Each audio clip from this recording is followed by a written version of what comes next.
I look like I'm taking a picture of myself, but I'm not.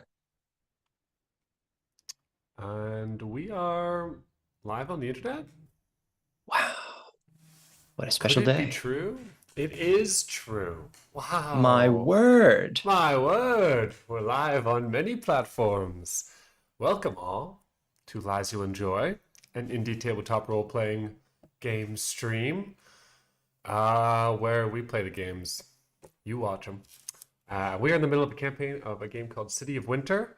We will start playing that game a little bit later once our third member shows up, who's just wrapping up a stream right now. So if you're here for the gameplay and nothing else, and you're watching a pre-recorded version of this and not streaming live, you can skip ahead to when there are 3 boxes on the screen full of nerdy people, and we'll start playing soon after that.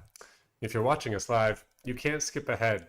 That's a technology that we've all been sort of curious about, but we haven't yet achieved it. It's a work in progress. Are there any parts of your life, Kurt, that you would skip ahead, forward through, if you had the little magic fast forward button? So there was like a 2007 Adam Sandler movie about this, and I'm pretty sure it went real bad for him. So you're Yeah. saying not a good idea. Well, I'm not here trying to take life lessons from a 2007 Adam Sandler movie. As you shouldn't. But in a sense, I fast forward through a great deal of my life in general. I spend like a third of it not cogent, right? True. I'm but snoozing. but you wouldn't if you didn't have to. You wouldn't. I mean, okay, but if the option, think about this for a second. If I have to like be horizontal and recharging anyway, if it's between that Ooh, yeah. as it is and still needing to do that, but being Unconscious the aware the whole whole time. time, that seems not great. Yeah. I don't think that sounds fun. Huh. In this parallel reality, like, am I allowed to think about stuff, or do I just have to be like, Do because you it feels want like your to be brain should just rest. obligated to think about stuff for 8 hours as you I let's think, assume that you can do the same amount of things physically, which is to say you can't be like taking notes or anything. right. I think if I was allowed to think about things for 8 hours, I could, I think could enjoy it. It would take a little bit of time to kind of get used to it.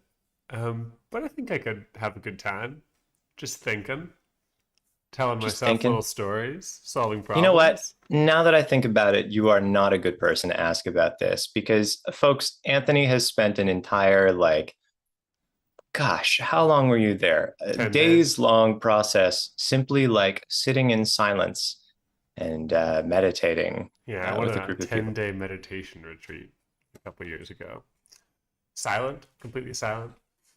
Just in a little resort out in the woods of Quebec. Uh, and you like wake up at 4 a.m.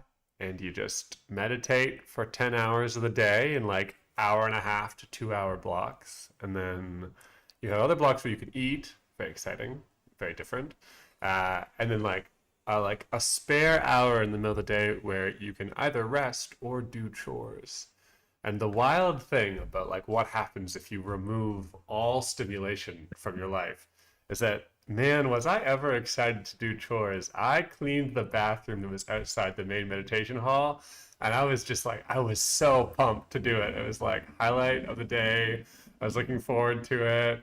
I like you had to like sign up like silently on one of these like whiteboards the day before in order to like to do it.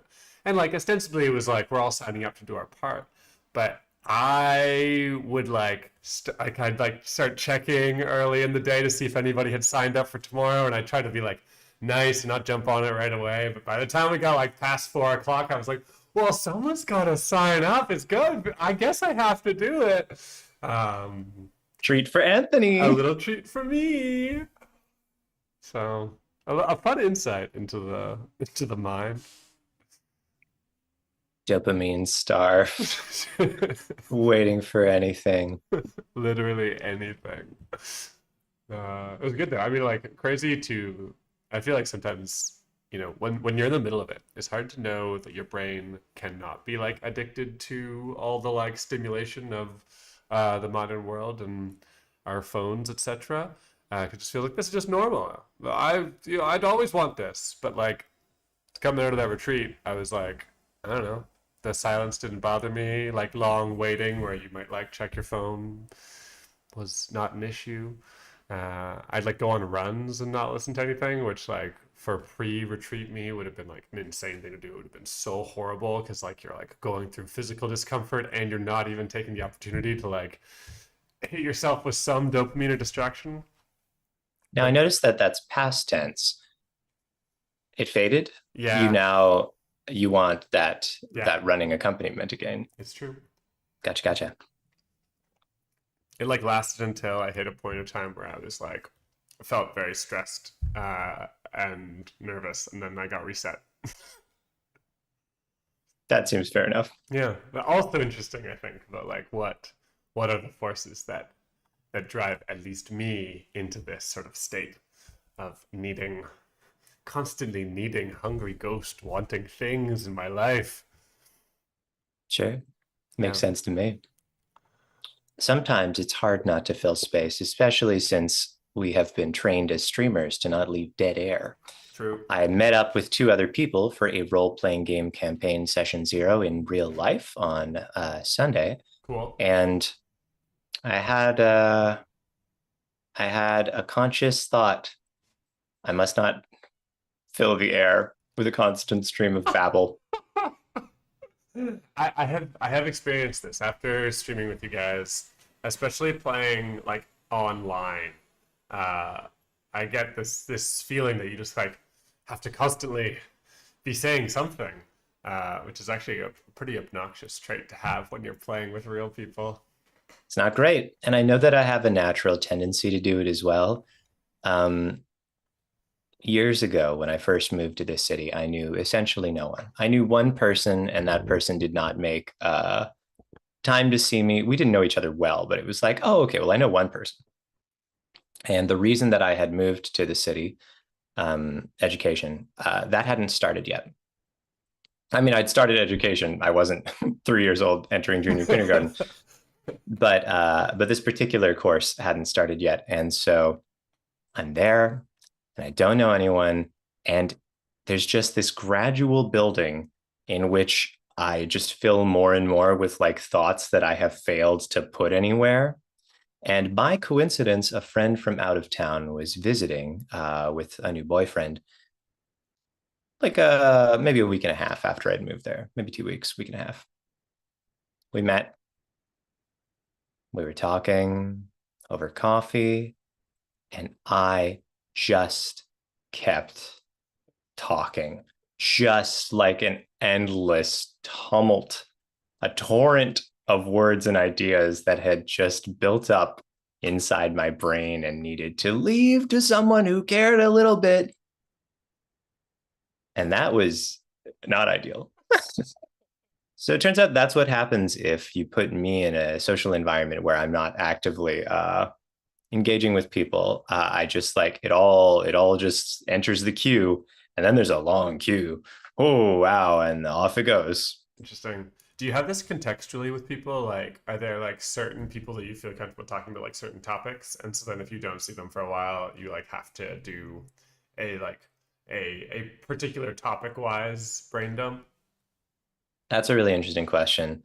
I feel like probably it was just that I had no one to talk to about like the insubstantial, unimportant, like the little Yeah. daily, oh, something happened that's not a story. Like you're not going to call somebody up and tell them about it unless you have a pre-existing relationship where you just call someone every day and tell them about whatever. That didn't have that going on. And then it's like those were the ones that just started stacking, I think, the Mhm. small ones. Um, I don't think that there's a conversational topic. Oh, I can't talk with this about, I can't talk about this thing with anyone except this person. So I'll wait for it. That doesn't really happen as much. Partly I know this because there's some things that I just don't talk with many people that much anymore. Like there's not really anybody that I have check out this new music with Mm. right now. It hasn't really been for years. Mhm. Uh, but I don't think I'm not chomping at the bit to get that one out there. I just need to be heard somehow, I guess. You know? Interesting. Yeah, yeah, yeah. I get that. I get that. I'm always shocked when I feel like I don't have this trait normally. Like I typically don't. I'm like kind of like an overly good listener. Like I like to listen a lot in my relationships, but to the extent that I like kind of don't like even volunteer enough about myself. Hmm. Um, Interesting. but I mean, like this is very specific, I guess. But when I see my parents, though, I have like a strong instinct that they will listen to like all of my little brags. I think like everything that I want to celebrate in my life that I don't think is very charismatic to say to anybody else. I like think I'm like they'll hear it, and then I catch myself like in the car from the train station after they pick me up, just being like, and then this good thing happened, and then this good thing happened, and I did this, and I did this, and I'm like, oh, that's very interesting. Hmm. That is very Hmm. interesting. I mean, I'm glad that you have an outlet. I feel like many people would be happy to hear you talk about your achievements and little moments of victory. I keep a little channel on my server for games that's called Little Victories and Grounding Rituals, Okay. where people can talk about either of those things. And I know that those might not seem like they've got an immediate connection, but I think they do. I think they do. Vinny asks about my music opinions. They're flexible. I have a weird introduction to the music world because uh, here's something I deeply believe. With enough exposure, you can learn to enjoy almost anything. Some things you'll just get sick of. Sure. Yeah. That's a way that it can go. But if but I think in a surprisingly large amount of cases, you can grow fond of something just through virtue of like hearing it over and over again. Um, in this way, I have learned. So I picked up a weird genre that was already like dead like 30 years before I got into it. That happened when I was like, I don't know, 12, I guess. And so that's already put me in like a weird outsider perspective on music. And then after that, I was a little goody two shoes who didn't like the pirate music.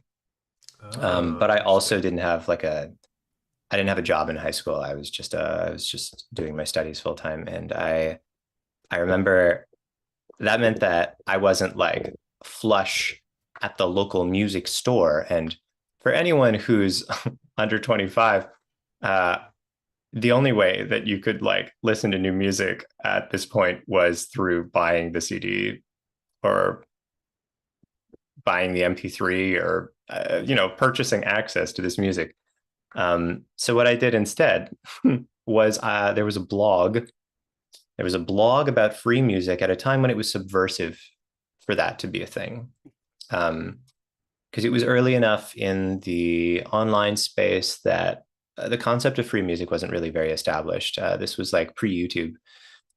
So there wasn't like an avenue, or if not pre-YouTube existing, certainly pre-YouTube being used as a means of disseminating audio. Mm-hmm. Uh, and so net labels founded by weirdos, often making weird music, or archives of music that is either recorded a very long time ago and the copyright has expired, or it was recorded and it's been retained and it's been backed up and it's just put out there for public consumption. If you're a particular kind of counterculture, you're more likely to do this. And if you make particularly weird music, you were more likely to do this. And what that means is that I listened to Punchline a lot of weird music. So now I like weird music. And that brings us to the present day when I don't know who to show Sleepytime Gorilla Museum to. I don't know who I want to talk about the Koya Niskatsi soundtrack by Philip Glass with. I don't know who I should pin down to have a discussion about oboes. These are not things that matter, but it does make my taste singularly weird and bad, often in a way that is sometimes subversive in an interesting way and is sometimes just like, what do you mean? Why do you like that? There's Stop liking that. there's many good parts of this that like because your brain is operating in a completely different like musical latent space, you find stuff that's like that nobody else would find. And some of it is genuinely good because you still have a taste filter applied to it. but I guess there's some stuff that you have taught yourself to like things that few people have taught themselves to like. So not a lot of overlap. Yeah. I mean, I like normal stuff too. I do. I was a snob for a long time for no good reason. If It people liked happens to things, I us. didn't really want to like it that much. Yeah, me too. You can learn, you can change. However, however, I will say one example of this in action. I was sitting at work listening to an album as I was doing some sort of grunt work, typing away, right? And I'm listening to it and I'm like, yeah, this is good stuff. This is cool. And I had friends coming over that night that I privately thought of as cool friends, friends Mm-hmm. who know too much, friends who know too much. No, that's not actually anything that I meant at all. I don't know where that came from. Friends who I thought were cool, and I wanted to be cool, while witnessed by them. And I'm like, oh, I should put on that cool new album. Put on the cool new album. About halfway through, there is a song which I listened to from start to end, didn't remark on it at all. The song starts and it's got the weirdest little mosquito synthesizer and sounds like a clown drawn in pixel art. I swear to you, the melody line went.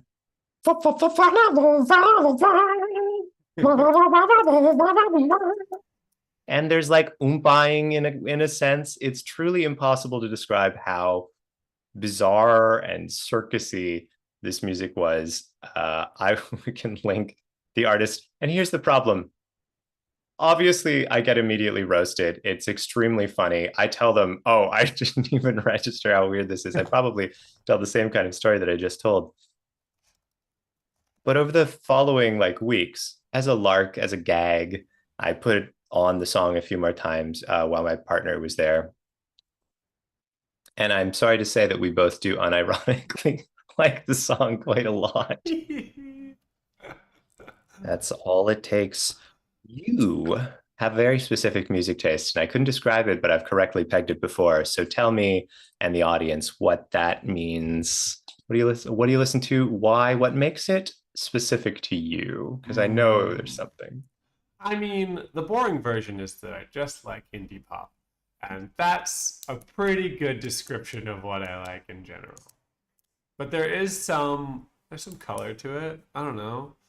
I am in love with the sound of the banjo, it turns out. And so just about anywhere that the banjo shows up, I think it's the best song ever because of that particular tone. Um, I think I like music that as a teenager I didn't listen to a lot of like music, not really until I was like kind of like late teens, like Interesting. 18 or something. Like I only listened to like That's pretty Billy late. Joel or something before that point. What? I mean, I love me some Billy Joel, but what a specific cut. Was it just like you inherited your parents' music taste? Is that Yeah, what yeah, yeah, happened? yeah. So like yeah, a lot of Beatles and Billy Joel and like I don't know, Bob Dylan. Um so I didn't really like get the like ability to like self-express via music until later. And so I think Hmm. maybe in some ways, like stunted Arrested Development, or like I really love like teenage angst music. Hmm. Is like kind of scratches the right itch for me. Um, yeah.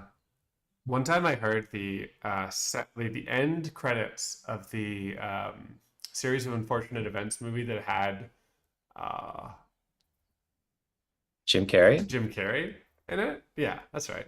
And the end credits themselves are like kind of like faux Romany, like lots of accordion sort of style, but with like kind of like a bit like an alien sort of fairgrounds kind of feel to it.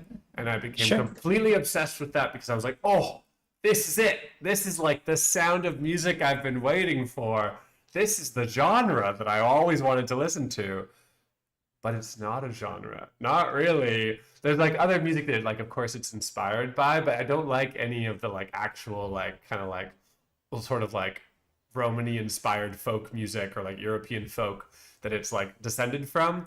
I want that plus like some sort of like funky, sort of quirky little. Uh, and so Gotcha. I think if you're trying to like find some like secret like code word to what my music tastes are, it's something like that. Like that's the ultimate song, and everything else is just clustered around Klezmer it. plus squeaking. Sure. Yeah, yeah, yeah. You Normal, got it. normal stuff. Yeah. I mean, it's a great soundtrack. I'm pretty sure it was by Thomas Newman, who's Yeah. done everything from like Shawshank Redemption to Finding Nemo, I think. Is Wall-E, he he close definitely has by? worked. No, you might be thinking Randy Newman, who did Ah, You Got a Friend in Me. correct. Yeah. Yeah, yeah. Uh, Good one. Good by Paul. the way, I have linked for anyone interested the completely normal and unremarkable song. Uh, of course, that would be hard to open at the same time as Twitch for mobile users. But if you'd like to hear what I thought was what didn't even register to me as weird until witnesses existed, feel free to check that out. Do you know the Microchip. album Tubular Bells? Yeah, Mike Oldman. Yeah. So Thomas Newman produces that album. I really like that album too. Oh, I had no idea actually. I feel like that's a kind of like a fun connection. But something else that I had no idea is Oh exactly shoot! what time we would get the arrival of a series of 34 people from our friend Amanda. Whoa! Hello, Fang Gang! Everyone sound off with the weirdest song you like in chat. That's what we're talking about right now. Would Welcome actually on love in. if you did that, is the thing. I would love that. I would love that. Do tell us. You need to unironically like it. You need to like enjoy this. You would listen to it without witnesses. But let us know. Yeah. Yeah. Welcome everybody. What was Amanda playing? Was she winning, son? That is how it feels every time we're like, how is this stream? What do you guys do? Um, I feel like it's got to very feel good. even more like that for you since you don't play video games. And Yeah. so it's a medium that there's no like through line with. Yeah. But do you feel like you understand? Like, I feel like the video games that you play are different than the video games that are often being played on stream on Twitch. Is that true? Amanda's video games have a much higher budget than the video games that I am liable to play, I think would be the answer. I'm not familiar with Blood Nymph's work, Legend of Lem, but I appreciate you sharing it. Blood Kate, Nymph. that song is wretched and you hate it. Not I like that success. song. At least I gotta listen to it at least once on the holidays. I can't take more than many more times, but I like it. I appreciate the willingness to say that. I really do. But wow. Do you know the song "Christmas Unicorn" by Sufjan Stevens? Are you asking me? Yeah, of course you There's a video of us do. dancing for Yes. the whole 12-minute runtime. Yes, I apologize. I apologize. Well, do you at home know? Because you should. And I I love that song that other people also find annoying. Love Automod trying to stop the word beat, B-E-A-T, in our discussion of music. Surely they were trying to stop the word sexy. No, the beat was highlighted. I could see it on my. No, Yeah. that's wild. So maybe it was a combination or something. Oh, right. Oh, no, I can see how I can see. Okay, sure. I'm Yeah, seeing yeah. it. I'm seeing the connection. Honestly, it's kind of fun, right? Was Fabio cooking? Maybe. Otto really late on the raid call. But this is Raid. almost funnier to come in 5 minutes later and say Raid. raid. Like, Kate, I we love your. equally in.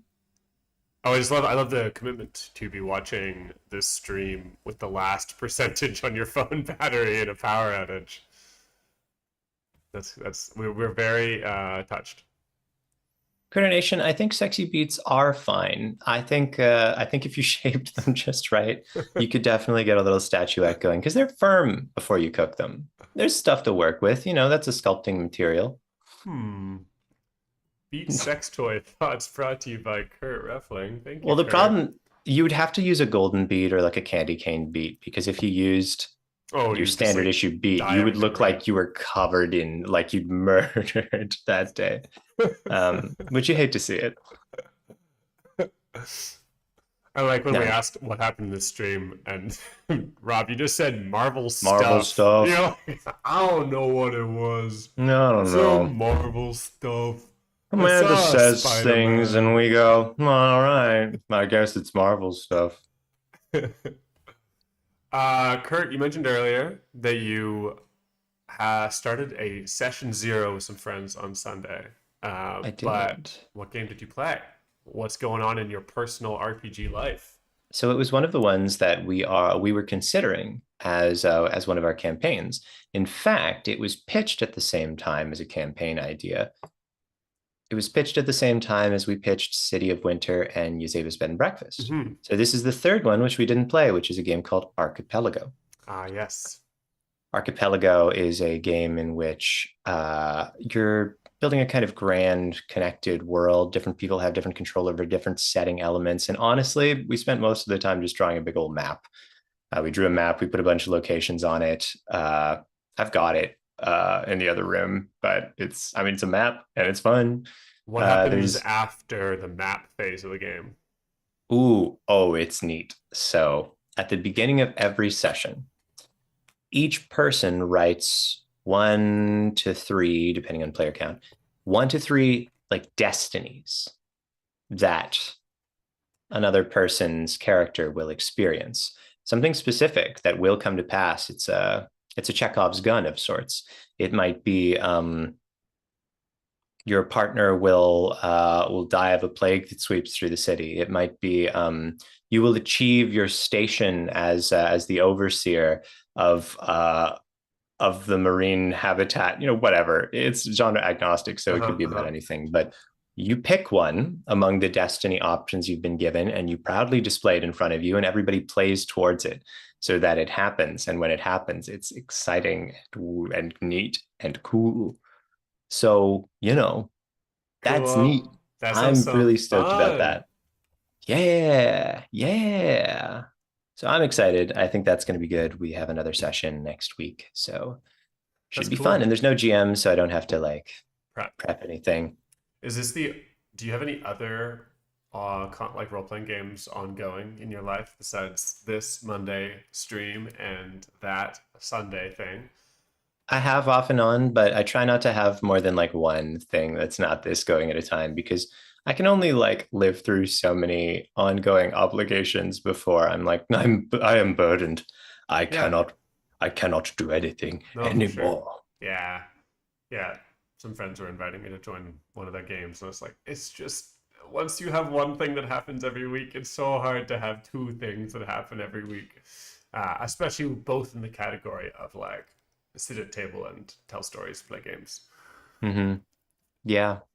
And like I love to do it, but I feel like there's only so many things. You can only do so many things. Yeah, you need to leave So room for like some like chaos in the week as well. Like if almost all of your weekdays, your evenings are spoken for, then there's like no room for someone who's like, it's my birthday, or like, oh my god, I haven't seen you in so long, let's get dinner.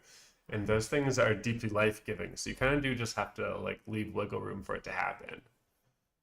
Vinny, love that. That's the framing. That's the framing we're gonna have to use from now on. Encumbrance. I am encumbered. But Sometimes you're just encumbered. can you have a high enough like social strength score in order to have a higher encumbrance limit? My understanding is that one can, and that I do, but it's not about recurring commitments. It's just about like social events in general. People are sometimes horrified when I tell them about what my calendar looks like how often I see people on a given week.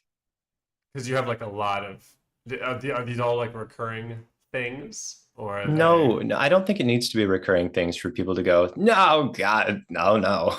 Yeah, I see, I see. Like, I don't know, let's pick a random week recently, the week of the 7th, so earlier this month. Starting on Sunday, I had a brunch thing. And then on Monday, I had a this thing. And then on Wednesday, I had a fortnightly board game event. And then on Thursday, I had like project that I was working on, and that's not social. Hmm. But on Friday, I had a social event. And on Saturday, I had 2 social events. Wow. Yeah. Wow. Are you an extrovert? Yeah. I don't actually see that as like a useful lens through which to Fair. view like human interaction. I don't really know how much truth there is to like where people fall versus how people just like get fulfillment. I think the lens is imperfect, but if it exists, yes. I'm one of those tricky little situations where everybody who knows me is like, yes, you're an extrovert. And I'm like, well, by the actual definition, I am an introvert. It's just I'm a very social introvert. But I think that like I don't think I have the like I get energized by social gatherings, or at least not so plainly. Like I get energized on some dimension, but I do wear out. You know, I do go like, okay, I've got to stay home now. No one to talk to me. Um, Sure, I hear you. I'm yeah. sure I would get to that point eventually. Hi, Mikey. Hi, Mikey. Nice to have you in the YouTube chat. Also, thanks, Critter Nation. I try to maintain a robust circle of friends because they are dear to me. Anthony, just as a little double check, we don't have an Amanda waiting in the wings, do we? Yeah, we do. Here Oh, she is. Welcome on in, Amanda. Sorry, Amanda. I'm bad at streaming, but Amanda is here. Hello, Hi, all Amanda. good. Let's play our Hi. favorite game. How long were you waiting for me to let you into our stream? Oh, not long, just like a minute. Like not long at all. Okay, Kurt, you just have like really great intuitions about when I should check the Zoom. I had an inkling. I had a notion. You were right. You sensed me arrive, probably is what happened because I wasn't Mm-hmm. waiting that long at all. I just Yeah. quickly had to change after I raided in because I was dressed as Cyclops and I was in like a latex outfit and I was like, I just want to be like comfy now. So I'm Why gonna do that. not? Why not? What'd you just bite into? I can't tell if we're dealing with Mango. mango. That makes sense. I thought it was wrapped in Mango. something. Mango. Mango. Yeah, I just like bit into a wrapper. Is that what you thought? You were like, just bite into that without Feral grabbing. No, streamer. I think you were reminding me of probably now discontinued granola bar that I've never seen like that before. Mm. What? They were called Nutrigrain bars. I don't No, know. those aren't discontinued. They still have Nutri-Grain bars. Wow. Hmm. Well, You're I just wouldn't out of recommend the them. game, bro. They're all right. They're all right. They still exist. I uh, So I how are do you like guys? I do like that today, like in a very literal sense, Amanda was like, I gotta change into something more comfortable. But it did mean like something Actually, like Legitimately, let's yeah. not that cool fun latex thing. As In much as I fact, would something would have genuinely more loved to comfortable. still take some pictures of Cyclops today, because I was like, oh, I should take pictures and like make shorts and like do all this after. I was like, girl, no, you just cosplayed all weekend. You took a lot of pictures that you've got a lot of photos you need to organize and post and stuff. No, no more. Not till you're done all the work you already have. Stop making more. So we'll do some Okay, more Cyclops content later. on that Now I'm note, in my Skeletor shirt and I'm ready ooh, to go. ooh. On ready that to note, go? Well, then I guess we should do our introductions. Welcome, everyone, to a weekly, mostly tabletop actual play show called Lies You'll Enjoy, where we tell you stories that didn't happen about people that don't exist. And we like to consider these little lies that you might enjoy. Today, you are joined by our standard trio, beginning with me because I'm already talking. My name is Kurt and I love to play tabletop role playing games. Some would call me an award winning designer of tabletop role playing games, but probably not everyone because most people wouldn't know that. That's enough words about Kurt. Now I pass the proverbial microphone. We've all got microphones. I'm kind of lying. To Anthony. Anthony, who the heck are you? hello. I'm Anthony. I am a lifelong dungeon master forged in the fires of being 6 years old and my sister needing someone to play in her D&D campaign. And from then, I have been infected by the bug. I invented several role-playing game systems between the ages of 6 and 14, and then I gave it up forever so that Kurt can have the true claim to fame as the only game designer on this stream. I've written kids' books in my life. I love telling stories, and that's what I'm here to do. But we are not the only ones. There is one more. Over there, who are you? Hello, it is I, Amanda. I would like to give you a quest. No, I'm just kidding. But although I am not a quest giver, I am a streamer, a YouTuber, a cosplayer. Some of you may also know me as Vamp. My handle is VampX13. And what else? What else? That's basically what I do. I'm an actor and I do things on the internet and I'm a nerd. And I sit in latex costumes and then I change after. And currently my desk is a complete mess. So there's a fun fact about me. Messy desk. Is that a current thing? That's not like an ongoing problem? I don't think it's an ongoing problem. Although Duck did say the other day, we need to get some stuff off of your desk because you have like too much stuff on your desk. That's a sign. So maybe it is an ongoing problem. Well, I don't know you as someone who has a lot of things on their surfaces of their home. I would say you're a person who keeps absolutely nothing on your surfaces, doesn't make piles or anything like that. And I'm sure everybody watching at home can attest, none of us see anything. As you can see, no stuff in this frame. It's pretty bare bones. This just reminds me of how this is like what I have.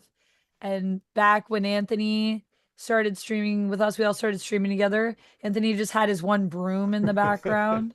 That was the best. Empty room with broom.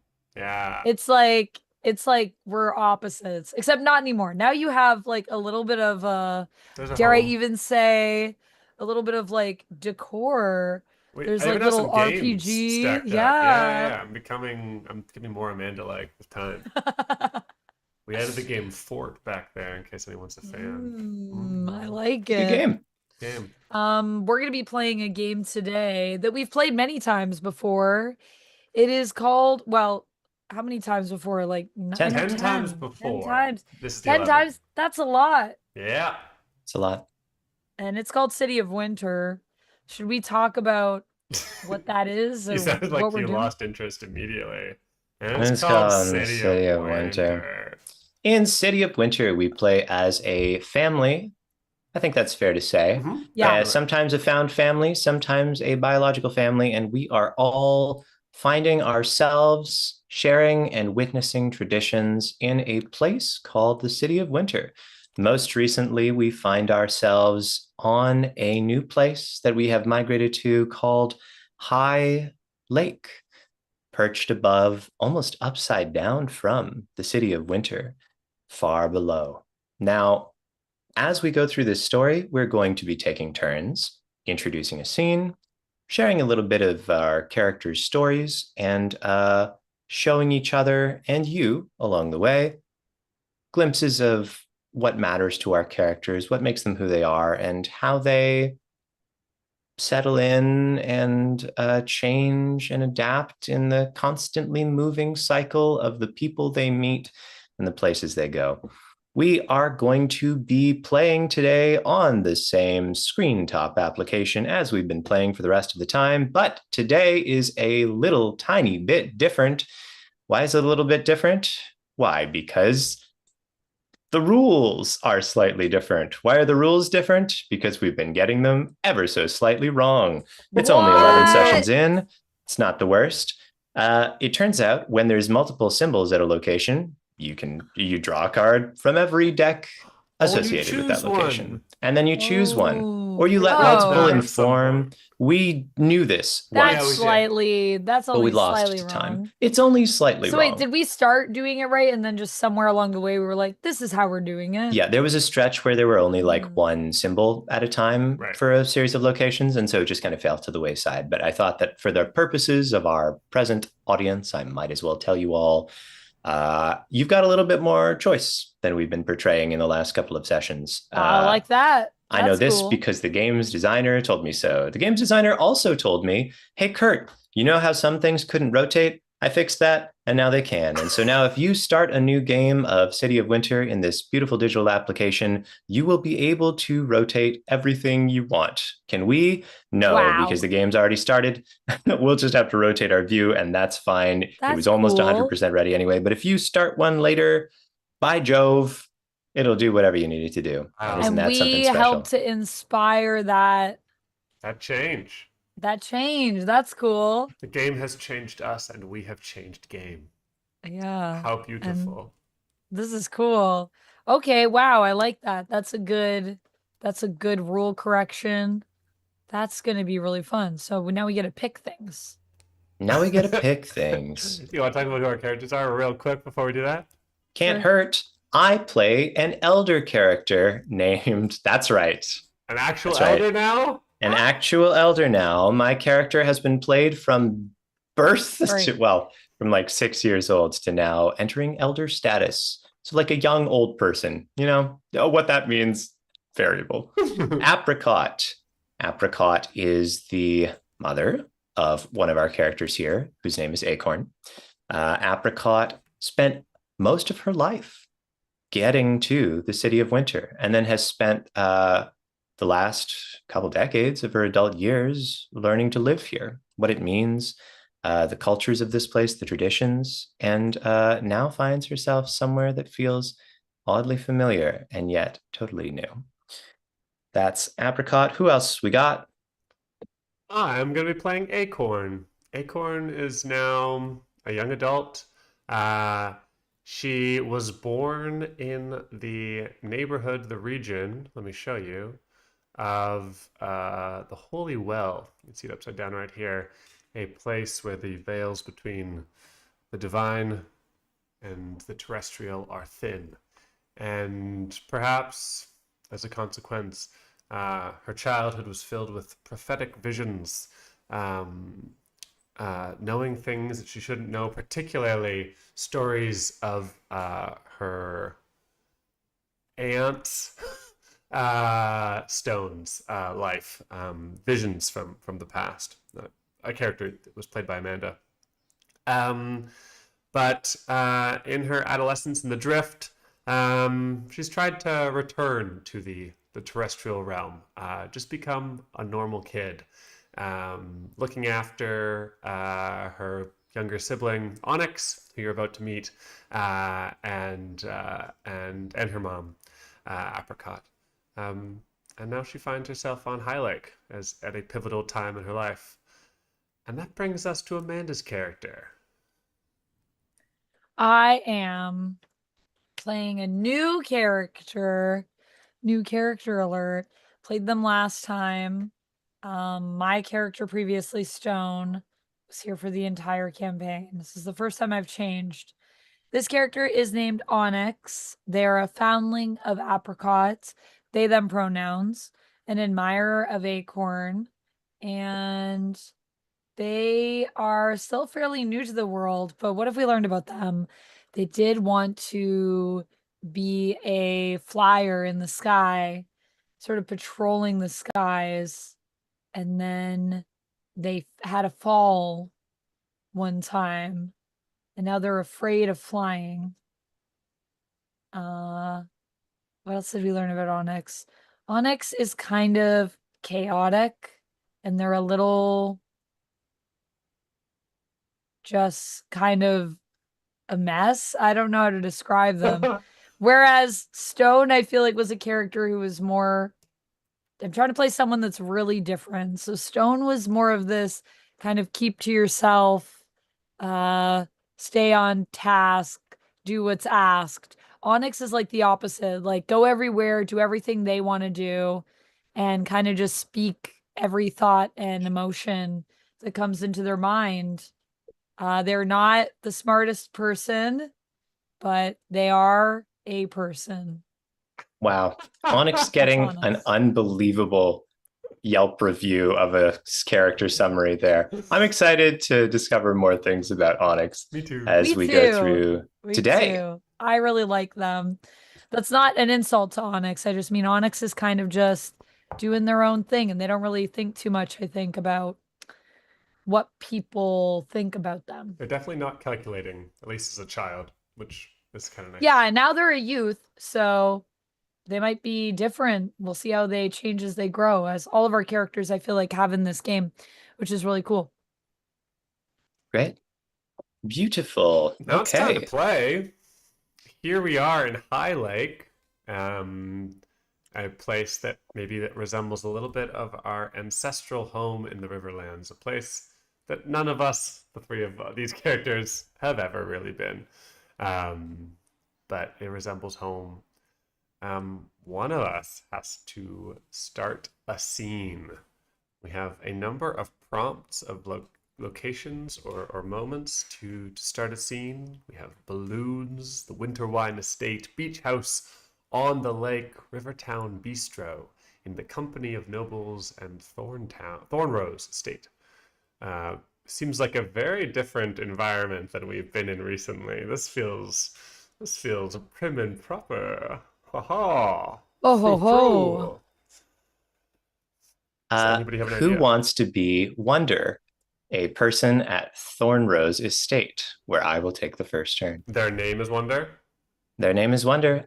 We know that I am a glimmer of wonder, and what that means, I think, will unfurl over the scene. You're a glimmer of wonder. Glimmer being the term to describe how I'm related to Wonder. Yeah. Right. Yeah. Right, but we were like, what is that? And then we're like, we'll find out. It's time. I would love to play Wonder. Happy to. Right. At the Thornrose Estate, is that where this is happening? Yeah. Okay, cool. So I'm going to be witnessing a tradition, and in this scene, that means that Anthony is going to be drawing 2 cards and then letting one or both of them inform how they portray the scene, the culture, the context, and then I will receive that card as a player and add it to my hand, which represents something that Apricot views as important, something that Apricot carries with her. But get to choose the types of cards. I do, let's say, a Moonbee and a Glow Dog. Moonbee, Glow Dog. For those who are curious, there's a number of decks of cards, each associated with different sort of regions.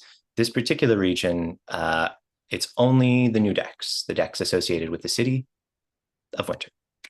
And so without further ado, I will lead us into the scene. We see Apricot dressed in nicer clothes than we've seen Apricot in before, sitting across from a woman just a little bit younger than her. Not too much, but old enough to have lived through the Umbra. And one of this woman's arms is just like the prosthetic that Apricot wears, designed for herself many years ago. She's using it in a way that doesn't suggest a lifetime of use, but does suggest she's had maybe a few months to get used to how it works. And we hear, I guess I should aesthetically, the Thornrose Estate is a lovely, comfortable place, not sprawling, but well furnished, with comfortable furniture. It's a place that hasn't known a lot of strife, at least here. And Apricot is laughing. She says, I should be grateful, really. It was an opportunity, and I didn't even know if anyone else would be able to use it the same way that I did, and what your family has done for us since we got here. You should be grateful. No. No, it's all me. Here I was, waiting for someone who I didn't even know it was possible what you could do. And she looks at her arm, twirling her fingers. I didn't even know it was possible. Someone like you existed. Wonder, you've always given me too much credit. I'm grateful. And Well, I'm ready to hear what you wanted to share today, but I really don't know what it could be. She makes a sort of there's a tapping sound as her fingers click together, an old fidget. You you're clearly new to the moon.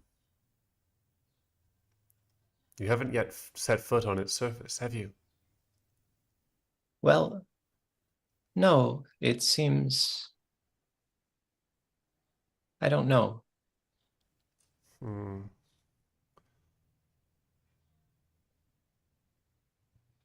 The moon is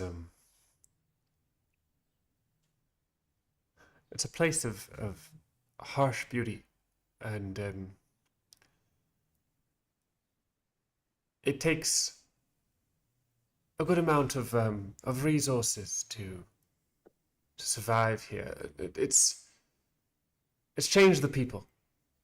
You need a respect for family who will take care of you, for the wealth that you've been given by your family on Earth, and it's among our people. A debt is very important to repay.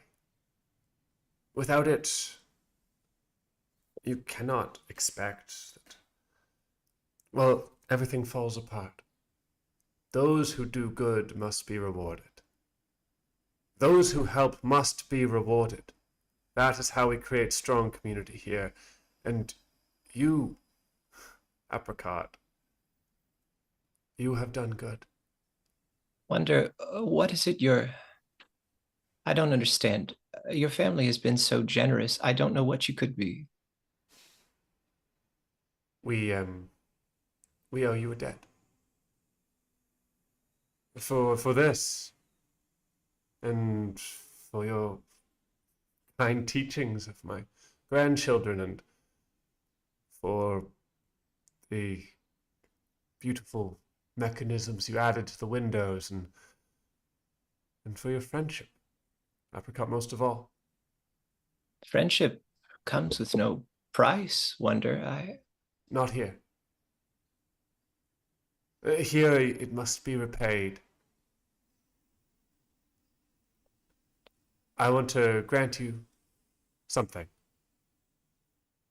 Here, a name on the moon in High Lake, it means a lot. You can tell how people swirl around the estates. There's only so much moon.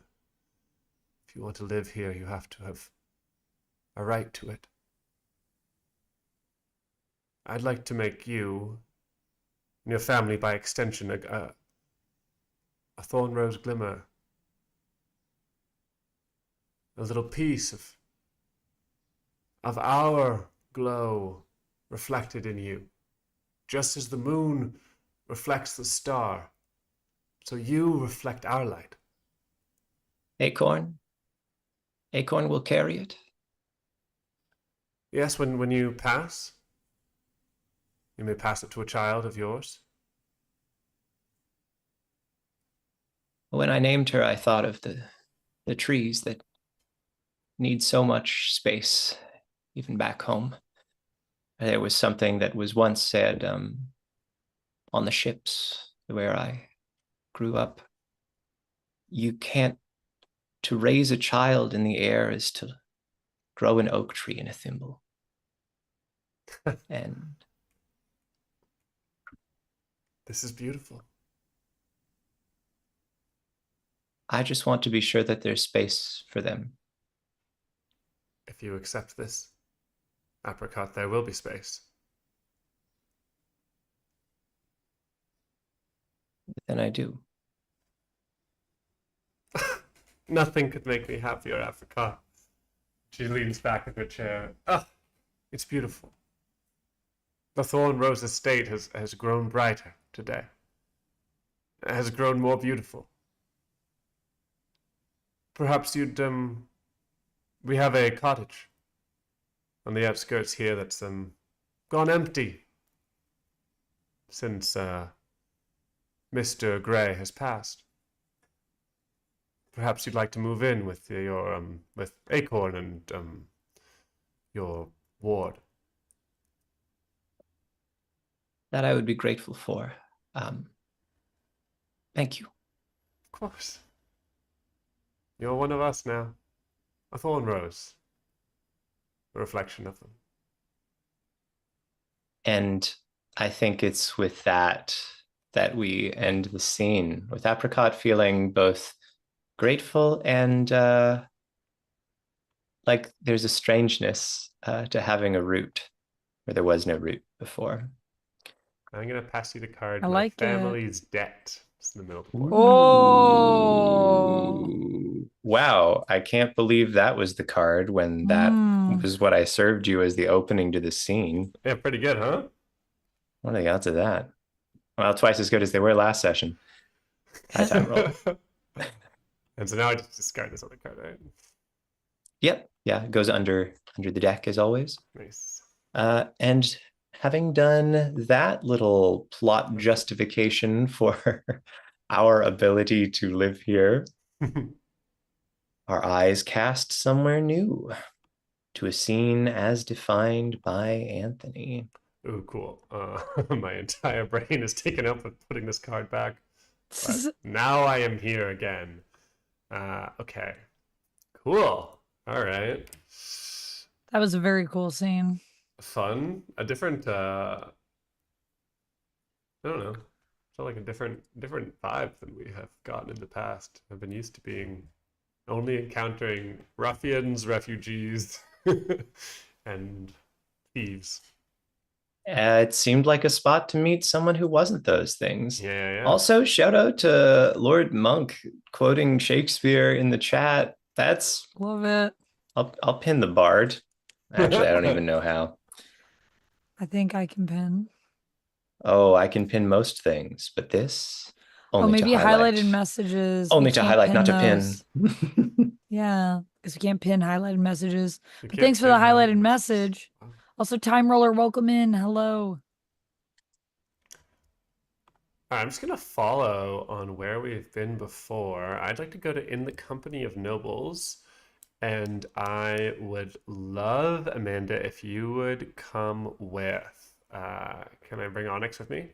Yeah, that's fine. I'll join you. Great. Kurt, that means that I would like you to take 2 cards. What is the horse thing? Oh, brass ones. Interesting. Okay, cool. I would love you to take What is the Wandering Burrow that you're over right now on the... Aha! What is the Wandering Burrow? It is a location that can come onto the board, but I think it gets triggered by A card. a card. In each Oh. of the city decks is a card that says the Wandering Burrow, and only if that's drawn. Then we introduce it. Yep. Whoa, cool. Cool. We'll see if we get it. I also like the illustration is just incredibly cool. So that's just neat. That That's is just neat. neat.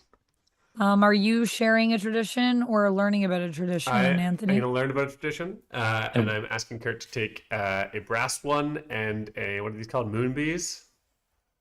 If you're looking at the moonbees, then Yeah. yeah. I was going to say bug face, but I thought it's probably a better name. Brass one and bug face. I'm just gonna drag them over to the side and take a little cheeky peek over here.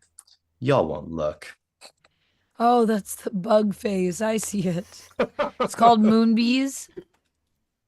Moonbees. Moonbee. Yeah. We cut to a wide window on the Thornrose estate. Silver is set between giant glass panes, an arched shape of the window, and in the dwindling light of sunset, there are 2 figures cast behind the glass, standing inside and staring out. One is almost unrecognizable. Acorn, but several years older now. A young woman.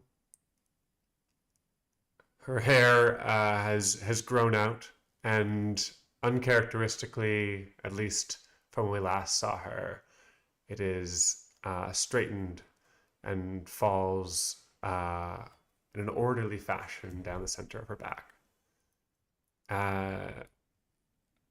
Acorn's like always been dressed in sort of like a delightful kind of bohemian mix of hand-me-down clothes, etc. But now she stands in a blue satin lace dress, and it feels quite alien. Uh, she looks a bit uncomfortable in it, but you can see her shift her hips back and forth, feeling the satin swish against her legs. Sitting beside her is Onyx, also several years older than we last saw them, and they are also dressed formally. What are they wearing, and how much does it fit or not fit? Onyx is wearing a sort of brocade doublet, Hmm. but it's partially unbuttoned. And the other part of it that's buttoned up isn't buttoned up quite correctly, but it's close enough for Onyx. They have on a long skirt with a train. Both of these pieces are drastically different colors, Hmm. and yet somehow the outfit kind of works. There's a bit of a complementary vibe to the clashing of these bold, bright colors that Onyx displays. Onyx has a shock of bright blue hair now that does match their shoes, which are flat and kind of blocky. The only part of the outfit that doesn't really look like it's very fancy. And their hair is kind of piled up on their head into a sort of bit of like a froppy mohawk. So it's not like standing straight up, it's a little bit clumpy, Mhm. but that's the only hair that they have, just going down the center of their head. And then I think it's a little long at the bottom, like a little bit of like not quite a mullet because there's not enough hair, but they have like a little, maybe like a little tail that's done up in a braid at the bottom at the base of their neck. Cool. You are both waiting in line of sorts, uh, not in an impatient kind of way, in a ritualistic kind of way. As many gathered with you, and every couple of minutes you hear a sound um, different each couple of minutes coming from ahead. There's a tower with these grand steps that go all around in a lazy sort of uh, spiraling circle. And then at the top, there's a grand bell and the sort of central path that people descend through. One by one, people go up and they ring. And at this point, I'll open it so we can see what you two are talking about.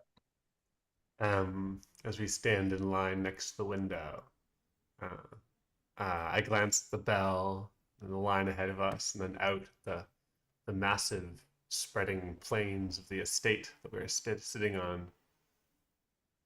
Doesn't it remind you of the Holy Well? I've never seen so much space except for the God Fields.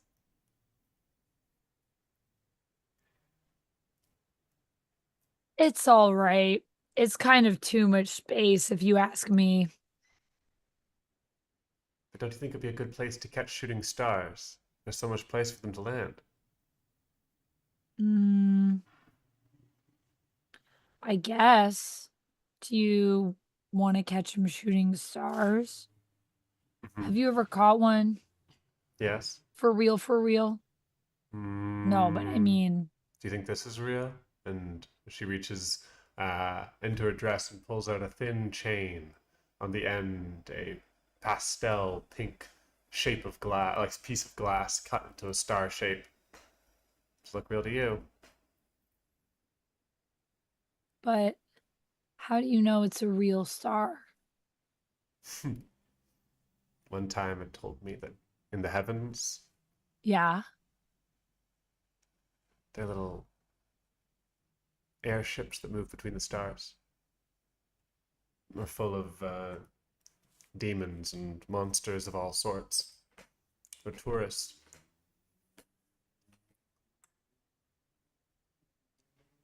What? Says Onyx. That's just what it Onyx is said. like amazed. Their eyes are super wide.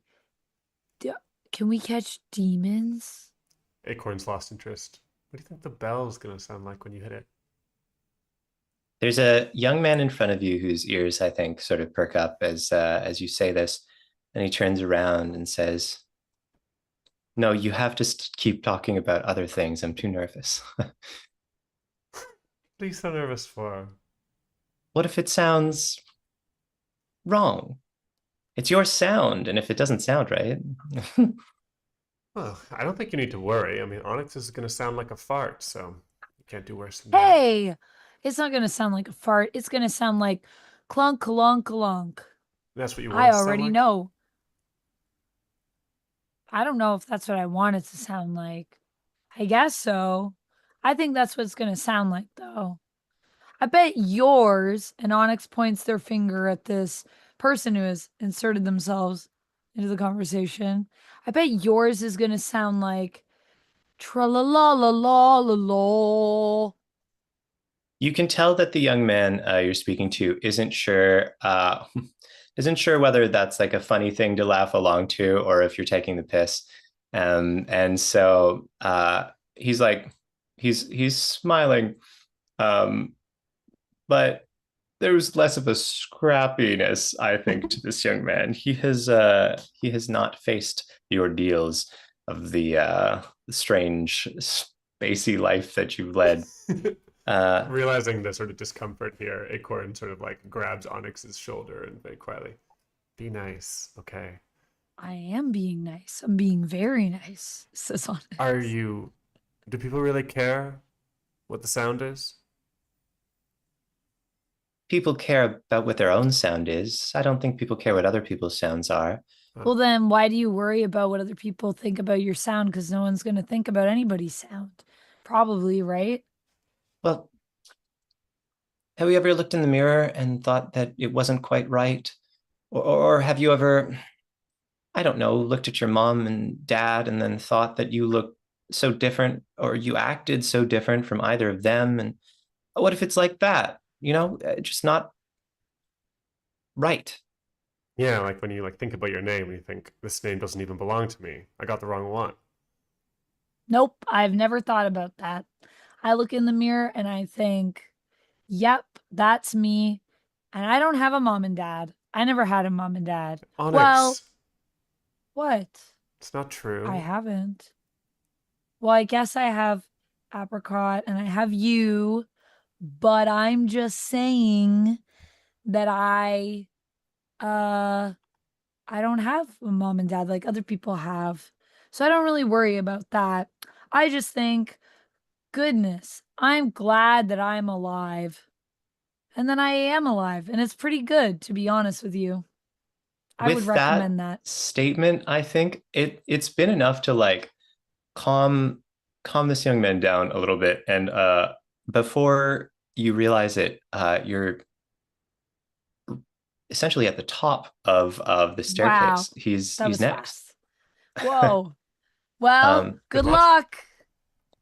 And Thank you. Onyx claps him on the back. Thanks. You two are interesting.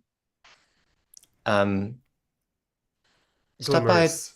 the Winter Wine Estate sometime. I want to know more about whatever this is all about, he says. Okay, maybe. Good luck. Good luck. He goes. He goes up, pulls back a rope, and then under the I think there's like some murmured instructions. There's someone wearing like a ceremonial garb, and you hear the words drift over. And now to mark the season. And the bell rings out. The sound is clear and even. One tone. Those are almost to a tone that would come from a synthesizer than from a bell. Just a very pure, even tone. Yes, that's right. I think you'll like that, Onyx.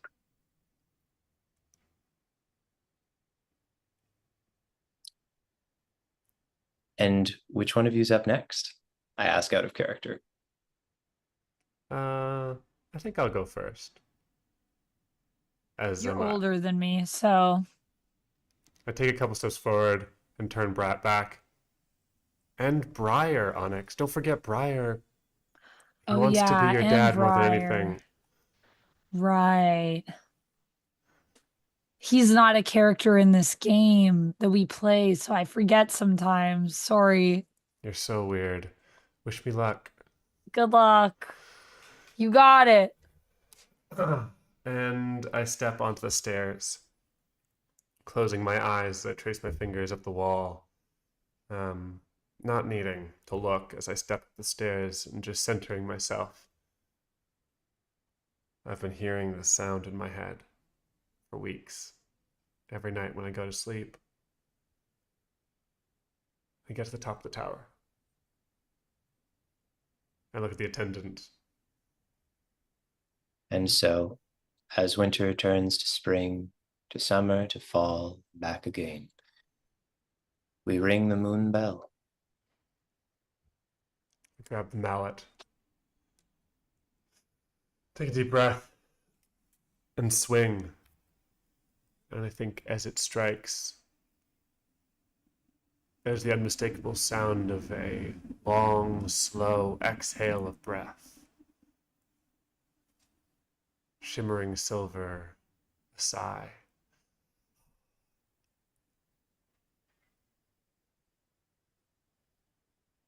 The attendant nods with a look like this is the most important thing that they do.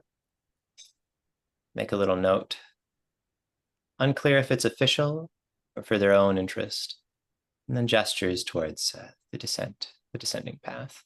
Thank you. I put down the mallet and I step down and wait at the bottom of the stairs for Onyx. The attendant repeats the same mantra, passes you the mallet.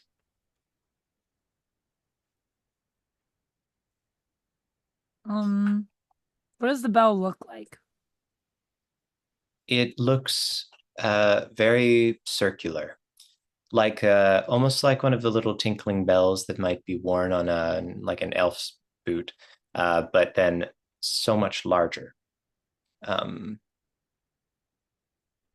want to hit it from the bottom. Can I hit it at the bottom like this? Okay, Onyx winds up as far as they can. And then pendulum right into the bottom of the bell. What And the sound? sound. I get to describe the sound? Anthony did, but if you'd rather that we did, you may ask No, us I to do will. so. It goes clunk ring. Kind of like you hear it kind of go back up into itself and make an awkward clunking sound like Onyx predicted it would. And then it just makes a sharp ringing as though it's literally had its own bell Just been rung. rung. Yeah. In a sense, there's a like if you tripped and righted yourself, there's a Yes. sense of movement and then solidity. And with that, the path is gestured towards you, and I will flip the card. We ring the moon bell. Ooh, we rang the dawn bell and we rang the moon bell. It's almost like there's themes in this game. Almost like it. Wow, cool. All right, that's the scene all. Thank you. I'll take this card to my hand. And Amanda, that means you are going to be up next.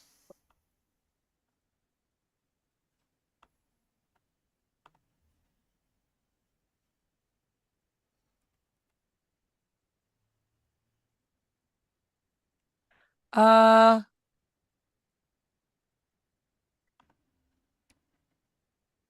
Cool scene, Kurt. Thanks for bringing us very the bell. cool. The bell, the bell. The bell, the bell. I want to go to balloons. Sick. I've been excited about balloons. And what kind of scene is it going to be?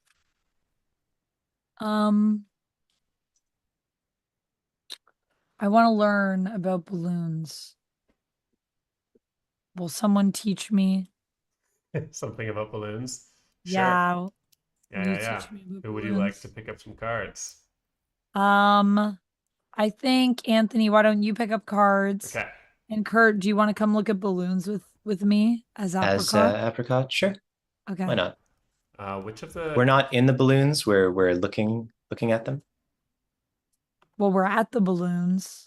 Okay. Oh, it's your I prerogative. don't know what I think. I think maybe we go look at them. Do you think the balloons are like air balloons that move around? seems High Lake? Yeah. like a good suggestion? Yeah. We Yeah, can just I start Just do. the like it scene and based we on can the find out. arts. Yeah. And I think But maybe we've gone just you need to tell me to which see cards to them. draw. Yes. 2 of the 3 decks Anthony will draw cards from. We've got 3 diamond decks. Glow dogs, moonbees, brass ones. That's true. Moonbees and glow dogs. Nice. Great. All right. Give me a second to look at these in private and you can Moonbees is start so seeing. fun to say. Moonbees. I Moonbees. like that. Moonbees. Moonbees. Moonbees. Moonbee. Moonbees. It's like a Subway sandwich. It's banh mi. That's a fun me. All right, Amanda, you can get the scene started while I look at these. So it is a bit of a rainy day. But Onyx, I think, was very insistent on going to see the balloons. And I think maybe Apricot and Briar are there. Do we Yeah, yeah. think? Oh, Briar appearance. This guy never shows up. I know. We didn't see him Let's have once him in the in the drift. scene. We haven't seen him. So let's see him. He's gonna be here with Apricot, and they're taking Onyx to see the balloons. And Onyx was very adamant that there's one special balloon that they heard sometimes flies around this area that they really want to see. It's an invisible balloon. But I think maybe you're not sure if it's real or if it's maybe someone played a little bit of a trick on Onyx. Or maybe Onyx is playing a trick on you. I think maybe Briar is leading this conversation as are we like on a hillside looking up at the balloons as they go by? Yeah, I think that's good. Sure. So if it was invisible, tell me again how you knew it was there. Just so I understand what you're saying here, Onyx. Well, I've never seen it, Briar, but apparently you can tell it's there because it has an outline that you can see in the clouds. And it's a cloudy day, so maybe we'll see it. There's But a I've never seen it. there's a sort of shared mirth glance between Briar and Apricot, the kind of thing that you can only do if you've spent a lot of time with someone. And she says, "Sounds a little visible then, doesn't it?" No, because it's invisible when it's moving. It's more of like, like you know how you can see a rainbow, but a rainbow isn't real. A Well, dapper there's gentleman different ways. in a sort of like low, flat top hat and a vest with a cane and a picnic basket is walking past this conversation as you stand on this grassy hill staring into the sky. There's several balloon watchers out today, and as he passes past your conversation, he pauses. Don't tell me you're talking about the invisible balloon. Ha!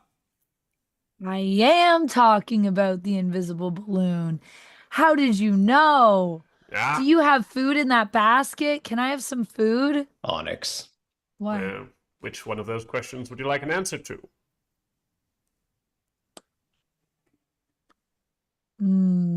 That's a good question. The food one Nope. first. Only kittens. And he opens up the basket, and indeed, there are kittens. 3 of them, all snowy white, like little puffballs. And one of them kind of like looks up over the edge and like jumps down into the grass beside you. Well, that Apricot lets out Onyx a has nothing to giggle. say. Yeah, I think this Apricot lets out a giggle that makes her seem much younger than she is as the kitten scampers through the grasses. You're gonna eat a kitten. No, I mean, they could be food, but not for me. No, this are just my little friends. I'm taking them on a nice day, showing them some things. Oh. Like the invisible balloon. Ha! No, you can't see the invisible balloon, of course. And of course, it's a common old wives' tale, urban legend, a story that people tell their children to trick them, and that their children tell other children at school to trick them instead, because once you're tricked, you want the whole world to join you. Have you been tricked? No. Good. Good. Apricot Have you been straightens a little and tricked? says, "Well, as the only old wife here, I think that surely I should have some authority on deciding whether or not this is real." And winks. Well, my good lady, of course. Then what say you? I say, only if you're not looking. So I don't think we'll see it today. An absolute shame. That makes sense. Professor Bard, by the way. Pleasure to meet you, old wife. Pleasure to meet you, old professor. And tricked one? My name is Onyx, A good and name. I'm the one that does the tricking around here. And Onyx offers you their hand. A pleasure. What are the cats' names? Well, this here is Yotzi, and this here is Paul, and oh dear. Well, we surely have lost little Emerald. In the fun of the conversation, I think she's gotten away. Would you help me look? Oh, I think I see her over there. And Onyx points to a little ways away. I think there's like a little statue near the edge of this hill. And Onyx points to Emerald, who seems to have climbed up onto the arm of the statue. Nice. Professor Bard goes like running after her, like closes the basket, and then just sort of like sprints across. It's quite lively for an elderly man. Onyx runs after the professor. And Emerald is like meowing pitifully as we get there, stuck and can't get down, too high to reach from the ground. And you see Professor Bard start to clamber sort of unceremoniously up this statue. His pants rip as he's climbing. Oops, my microphone falls over as he's climbing. And you see him like whack his knee hard against the statue. Oh, don't worry, Emerald, I'm coming. And with a great effort, he reaches up and grabs Emerald and then falls backwards into the grass with her on his chest safely. Ooh. Briar, would you go help him up? I'm Briar, sorry. Onyx, would you go help him up? Onyx offers a hand to the professor. Wow, that was really cool. I'm glad you thought so. Ooh, I think I've knocked my breath out. But you got your cat back, so that's good. You're right. And that's all that matters. I found these three in a back alley near the beach houses. And when I laid my eyes on them, I said, I'll do anything for you. Absolutely anything, no matter what it takes. Wow. That's really nice. Who do you love? Mm, I love myself. And would you do anything? Anything it takes? Yes. Good. Oh, and I love Acorn, and I love Apricot, and I love Briar, and I love Emerald because Emerald is so pretty. I love emeralds. I love Emerald too. Will you help me? My picnic blanket's over there. I'm just gonna lay out the cats there so they can explore the beautiful day. Will you bring Emerald And over? Onyx looks over to Briar and Apricot. They nod, seeing Okay. no danger in this eccentric old man. Onyx nods. Great, I'll grab the basket. Meet me over there. And when you do, you come close to the blanket. And there's something, the blanket seems sort of oddly thick, sort of like resting on the top of the long, thick grass here. And as you get close, he steps gingerly onto the blanket and then reaches out to grab the cat from you. I'll take it from here. Onyx hesitantly passes over the cat. Thank you. And he lays out the three cats. My loves, it's time for a beautiful day, beautiful ride. He stands up tall. Onyx, it's a pleasure to meet you.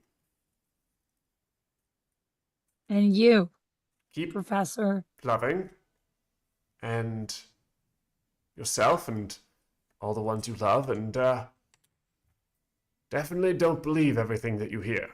You understand? I think so. Good. He reaches up as if stretching from his fall, and then grabs something and pulls it down. And you see his feet and the blanket and the cats start to drift off the ground. 6 inches, a foot, 2 feet, as he begins to take out of the sky, just levitating up out of there. Have a good day, Onyx! Bye. And the invisible balloon takes to the sky. The whole time this has been transpiring, I think Briar and Apricot have just been sitting on the hill, watching the balloons, holding hands, not turning back to see this. Well, I don't know what we would call something that rises without a visible balloon, but whatever it is that the professor rises up on. I'm going to give you the card. Love without condition. Ooh, heck of a I card. love it. That was such a fun, weird scene. I like it a lot. May I remind everyone that you have multiple at city pips, at least one, maybe more than one, and can go other places if you wish. Just thought I'd mention it. So Yep. Okay. I have 2, I guess. Okay.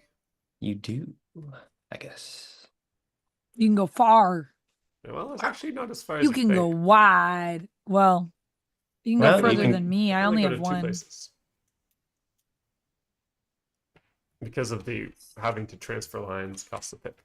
3 places, I think. Really? Because you could go to the archipelago as well, I would say. Oh, that's what I was thinking. I can go to the archipelago, the drift, and I guess High Lake. We're counting that. I think, yeah, like High Lake to Wintermount is, even if you're transferring lines, I think that's... Oh, you're right, because that's only like 2, right? Right? Yeah, okay. Wait, does that mean I can go to the Palace of the Moon? How does this work? I think it's ambiguous. Okay. All right, never mind. I can go everywhere. Well, you certainly can't make it to Glasstown, can you? With only 3 pips. 2 Sorry. pips. 2 Two pips, pips. 2 pips. So that's Kurt's turn. Yes, it is Kurt's turn. Kurt's turn is instructing everyone that they can do something they already knew they could do. Um,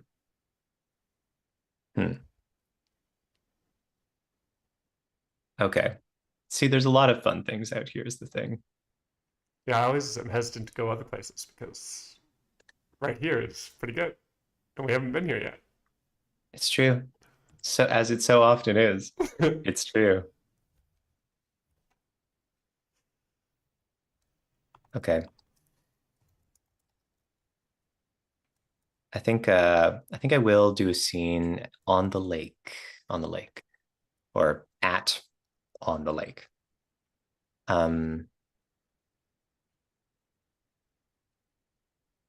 Kind of scene is it, Kurt? Yeah, see, I'm is it gonna Kurt? I'm gonna share a tradition. That's what I'm gonna do. And I think I'm gonna have Acorn join me here. Yay, I love being Acorn. Nice. Well, here Oh, you we are might. again. We're gonna be in a boat like last time, Kurt. I think we are. In fact, it looks very much like the last time we saw each other in this story, a scene alone together. We are both sitting in a boat, but this one is much more leisurely. It's it's got these lovely sculpted wooden details, a strong, light bark that's been shaped and carved into a facsimile of a bird that drifts across the water, and we have oars. Um, I think, is there a something that you think perhaps Acorn does as a job, or is learning as a trade, or is there some kind of study that they do? Hmm. I think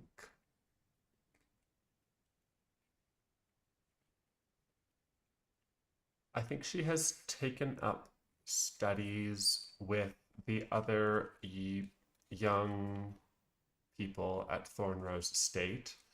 Mm. The main topics here are astronomy, to be a learned person of society.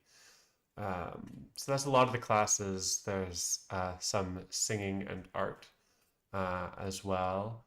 And I think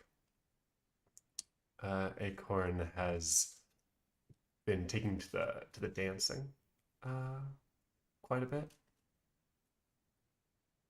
And then what happened? Asks Apricot, the smile on her face, as you recount this moment you had, this moment of dance.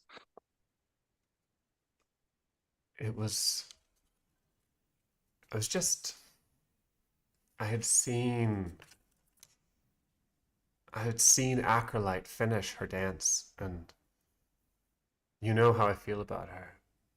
She's so tall and lithe, and I admire the strength of her jaw, broadness of her shoulders. She moves like, how do I say it? Like lightning striking, like all at once, jagged and fast and hard to predict. And I've always wanted to be her. Oh, I've always wanted to be her, and the way other people look at her. And when she finished her dance, and I tell you, I took to the floor and I was going to do my sunlight step as I've been practicing, but something took me, and I did it like her. I copied exactly her steps on the floor, and I've never done that dance. I've never even thought about doing that dance. I've seen it only a handful of times. It flowed from me. Of course, Acolyte was very angry with me. Why? Well, it belongs to her, doesn't it? So you have to bring something new every time? Yes. Well, not every time, but certainly when you make an appearance in front of society, you need to bring something new. Hmm. And you can never take something that's someone else's. You have to develop something that's just your own.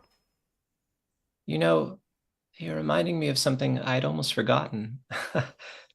I had forgotten it, really. Many years ago, with your grandmother's stone, there was this tradition. I remember her and I remember her and Papa Saffron telling me about. Everyone would bring their own move to a dance. Everyone would bring their own little. I'm having such a hard time describing it, but there was this big moment I'd made this sort of spoke that you twirled on, just a spin. It made quite a fuss. We made little spokes for everyone and they all twirled and twirled. It used to be that I'm remembering now, you would do the move and then everyone would follow an echo, like a gesture. Mm-hmm. But that's not what it's like for you, is it? That's not what it's like here, but it is what it's like for me. Every time I Hmm. see someone move, I want to feel like what it's like to be them. Maybe it doesn't matter where we go. You still have a little bit of that spirit inside you. I don't think that's so wrong, Mama. Here, let me take the oars. Your arms must be tired. A little, but now is as good a time as any because there was something I wanted to give you. It's funny. You talk about taking up this motion, this tradition, this being of someone else. I I have one more mask left from when I used to make them. Oh, I've been trying to save it for a big occasion, but I think today just felt like the right one. Maybe if you wear it, you can imagine you were somewhere from before. Maybe it'll feel real and it'll be yours, not like those pictures you used to see. And from her pocket, Apricot produces a fine metal ox mask. I'm passing you the card, wearing an ox mask. as you pass it, Acorn's fingertips touch it, and tears well in her eyes right away. Sorry, Mama. It feels like loss. In some ways, it's finding. An ox is a place that we come from. It's animals that were very close to us. It's a culture, it's a way of life, but I think I've seen little signs that it's also moving forward. There was an old parable about, oh, I go on now, but they used to talk about an oxen in a potter's shack and how all the pots would fall down as it moved through. And you know what I was thinking, little seed? Our own Onyx, that's just an ox with two little extra letters. You're right. They are like an ox. Okay, then I will think about all of Not to the be something old, to be something new. to be something new. to be something new. Not the mask of loss, of things left behind, but of what we're making. And she It puts it can't be on. something old because you're wearing it and you've never been here before and you've never been you before. None of us have ever been us before, but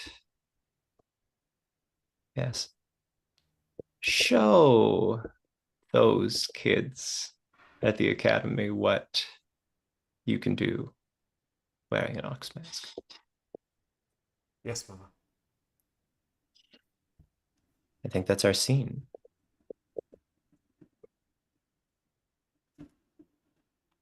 Wow, I can't believe we still have this card. Haha, surprise. It's been waiting for today. Wow. I've had that card for a long time. Yeah. I don't actually know when we first saw it. I feel like one of our first few sessions. I only remember the funeral on the temple aisle as an occasion where this came out, but I'm not sure if there's another one. Well, that was, I think, was that the second session? It might have been. Oh, I think it maybe, might have yeah. been. Huh. But if it came from the deck of the Riverlands, does that mean it has to have come up somehow in the first session? Whoa. Maybe it does. Maybe it does. Whoa, maybe. Run the tapes back. First session. Good one. That's Good crazy. One. That would be crazy. I am going to the Winterwine Estate. I would like.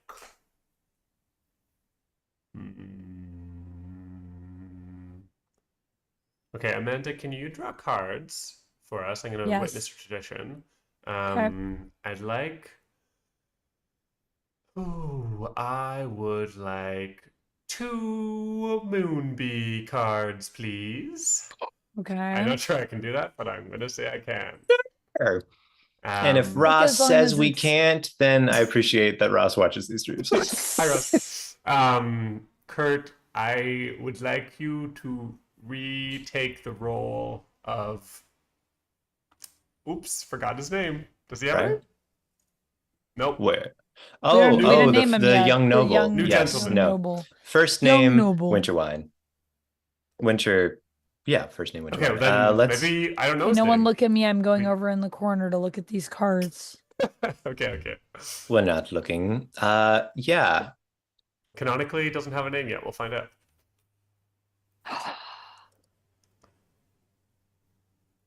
Amanda's excited. Okay, great. Do I put the other one back? I want it to be named Lyric, if that's okay. Yeah, great. You can put it back now. You can put it back later if that's easier. I only do one, right? Yes, you may use ideas from both if you wish, or ideas from one, but you're only giving one card. All right. Are you okay if I get started, Amanda, or do you need a second? I need a second. Hold on. Sorry, just kidding. Where is the table? There it is.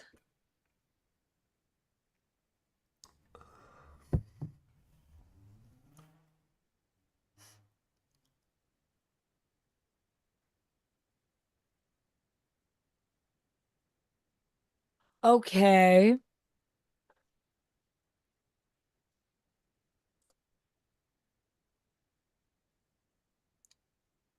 You good? Yes. Great. An afternoon garden soiree is unfolding in the gardens of the Winterwine Estate.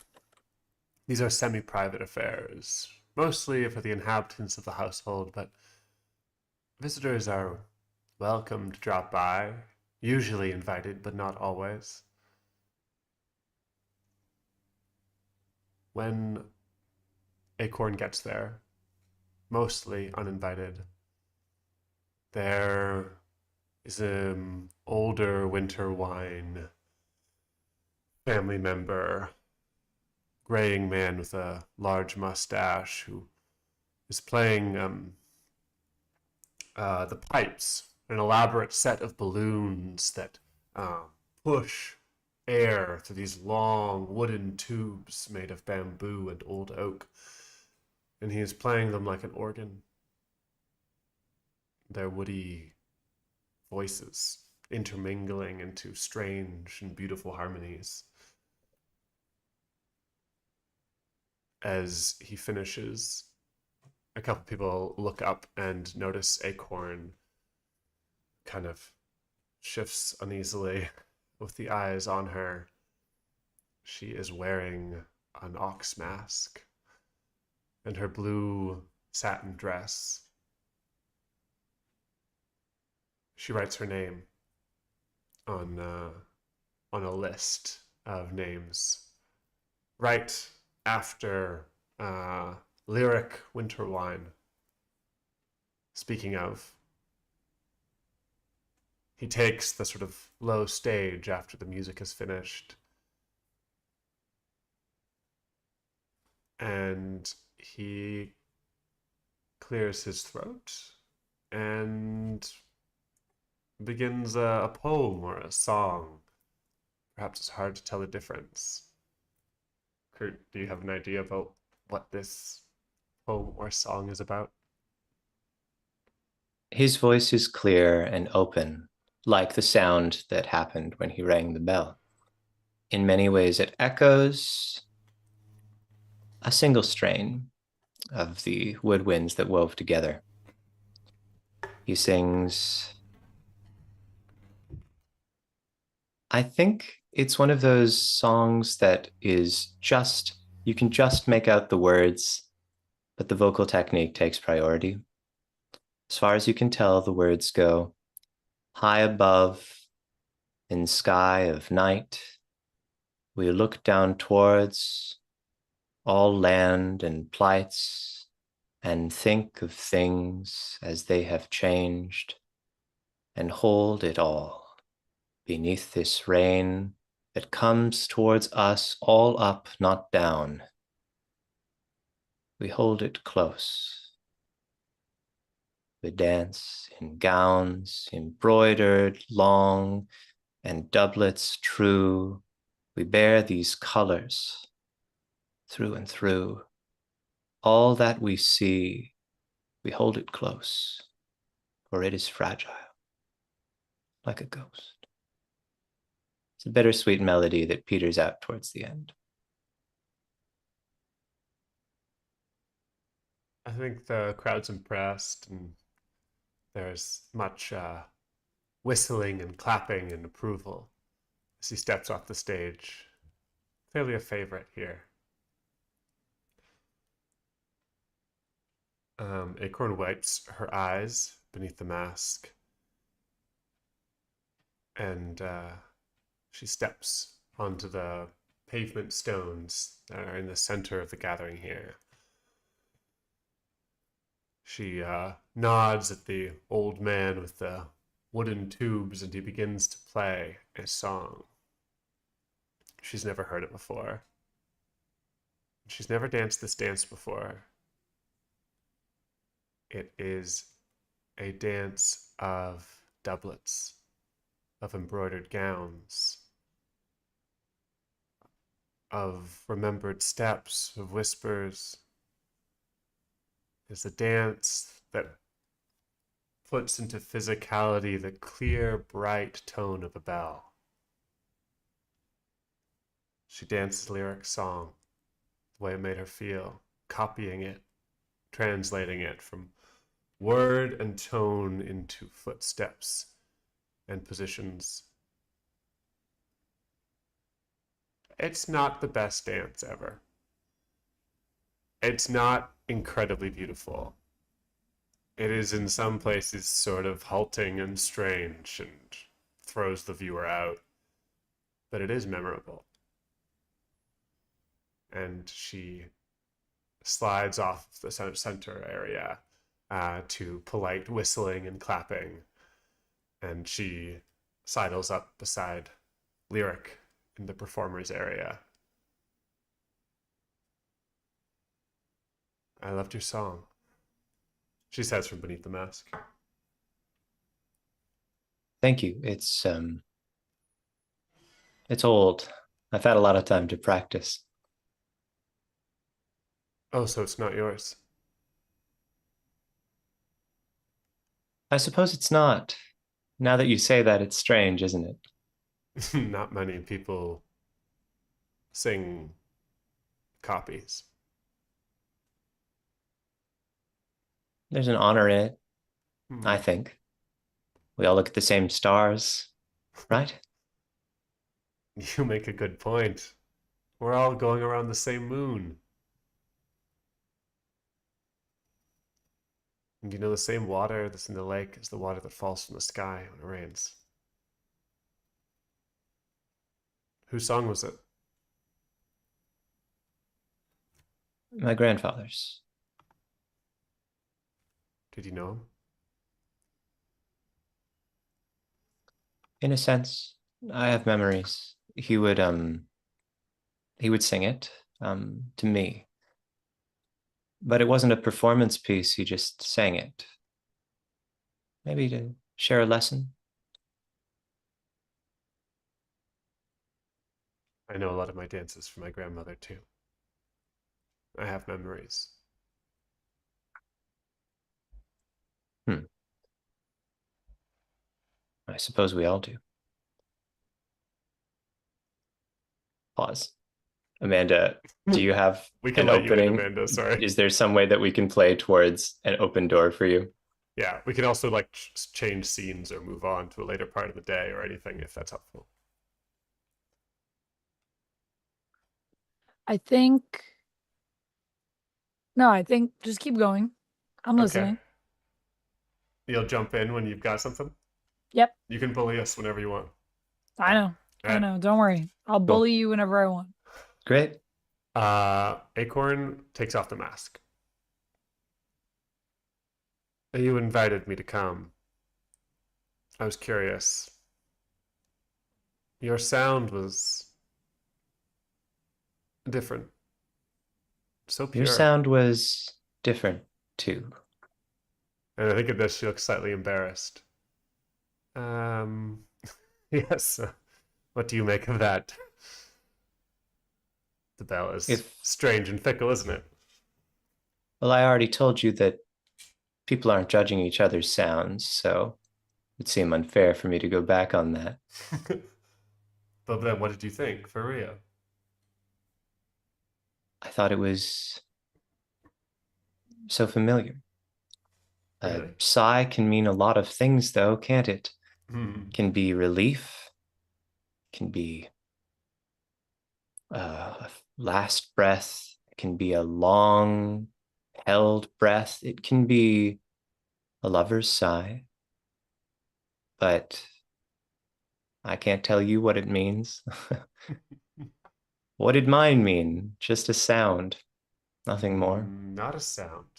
See, most sounds, especially most noises, are a mix of many things, a strange blend. Yours was not a noise, was it? Maybe a sound, but more like a tone. Like when they play the crystal bowls in the monasteries. Have you ever heard that? No, I haven't. I guess they don't have many monasteries here, do they? And I it's suppose just that at that moment that someone calls you. I think there's a commotion in a different area of the estates. I imagine that there's a lot of big halls here. And in one area where there is sort of a banquet laid out at this soiree, there is a woman who declares, I shall be playing now for anyone that would like to see. And all the people around you start to like shuffle towards this proclamation that's happening in the other room. Acorn's eyes widen questioningly to Lyric. Well, let's go. Okay. Acorn, by the way. Lyric, by the way. And I think as you gather around, Lyric's aunt is setting up a bunch of glassware, and she sort of does a little flourish. She's in a big gown that looks like a big bubble around her. And she has these, she's sort of a small framed woman who sticks out of it as though she's kind of trapped in a bubble. That's what her outfit kind of looks like. She begins to play these glasses with her fingers, and they ring. And I think that they remind you, Acorn, of the monastery and of those sounds. I like look at But Lyric, and I'm like, kind of a nod at the glasses. Is that where you get it from? Tease me. and as she plays, there are tones that seem familiar to you. The sounds of the bells, the sounds of many bells. And someone jokes with her, "Ah, are you really playing all of our sounds together? Is that really what's happening? I can't believe it. I can't believe that you, Crystal, would be playing so many sounds. I don't even know how you remember all of them. I remember every single one, I'll have you know. Every single one of you. Even you!" And she points directly at you, Acorn, and begins to play the sound of your ring. And of course, Lyric, and plays the sound of Lyric's ring. And as the sounds collide, something starts to happen. The ground beneath your feet begins to shake. "Well, this is something new," says your Uncle Weave. "I did not know you had this kind of power, Crystal." And she laughs. "I don't, though. I'm not sure what's happening. Should someone check?" And the floor cracks down the middle. People scream and rush to either side of the room, shrieking. And Crystal leaps away from the glasses, which clatter to the floor. And up out of the ground comes a golden, shimmering finger pointing up. As it comes out, it waves to Crystal. She waves back and looks at everyone else. Normal. In the sense that it's never happened before? No. The In hand this. waves to you both.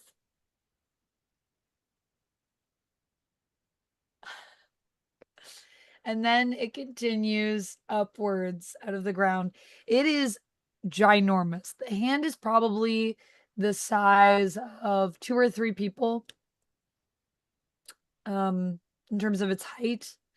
And an arm comes out of the ground with it, going up through the ceiling until about to here. There's just an arm now that sits kind of on top of the roof of the estate, but also through the estate, acting as a pillar in the center of this hall. Well, I haven't taken any engineering courses myself at the academy, but it strikes me that maybe now would be a good time to leave. Yes. And I'll give you the Burrow Wanders. Oh! which we add near, it says to add it near where it appeared. So it's like on top of the winter wine estate is my imagining, but I'll just put it like next to the map here. I wondered partway through that, I thought, oh my, are we? Mm-hmm. Mm-hmm. And we were. So having said that, Whoa. here's some things to know about this. Let's see if I can find the gosh darn rules. Where did I put those gosh darn rules? I don't have my rules open either. And then I just put the other one under the deck that I didn't use. At the Yes. bottom. Was Okay, the other one done. good, Amanda? Because you hesitated as if you weren't going to play the Burrow Wanders. I was just thinking about, do I reveal this now, or am I supposed to reveal this like I would? Ah, I see. And then I was like, do I want to do this? The other one was good, but burrowing, the wandering burrow is like, I mean, that's too exciting. I really didn't think we were going to see it this campaign. it can also disappear as well. There's another card that does that. So, Oh. So there's one copy of the Burrow Wanders in each of the city tradition decks. Essentially, just as Amanda did, we use it during a scene to inspire a description of the arrival of the burrow. But instead of passing the card to Anthony, Anthony's actually going to discard it to the bottom of its deck. Okay. And so the Wandering Burrow is going to stay there. We can visit it at any time as part of our turn. You know, that's like, as our turn. One space away kind of thing, or? Yeah, consider it at our current location. It's where it appeared, so it is adjacent to High Lake. It is immediately there. Okay. All of those spaces are accessible to all of us. And yes, if the Burrow Wanders is drawn while it's in play, it leaves, and we'll describe what that is like. Okay. Yeah, so it occupies the same station in the transit line as the location where it appeared. So there you go. High Lake and the Wandering Burrow are like in the same place, quote unquote. Yeah. Okay. Cool. Whoa. there it is. Wow. That was fascinating. Fun. Yeah, neat. Great. Okay, well, so that was my turn. Even though Amanda got to do the coolest shit, which makes it Amanda's turn.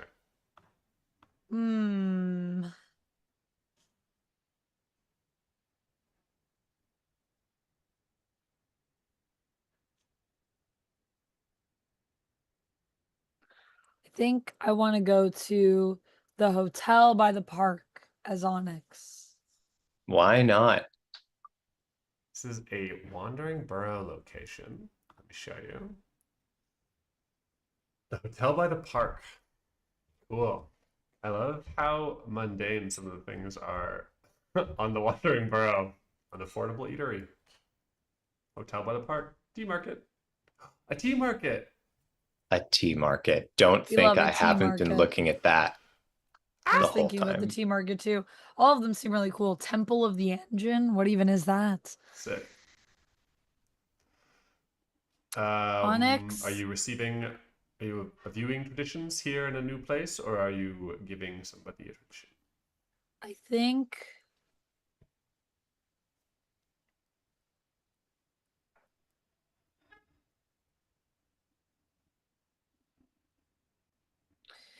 Onyx is going to take Acorn there, if Acorn will come. Yeah, for sure.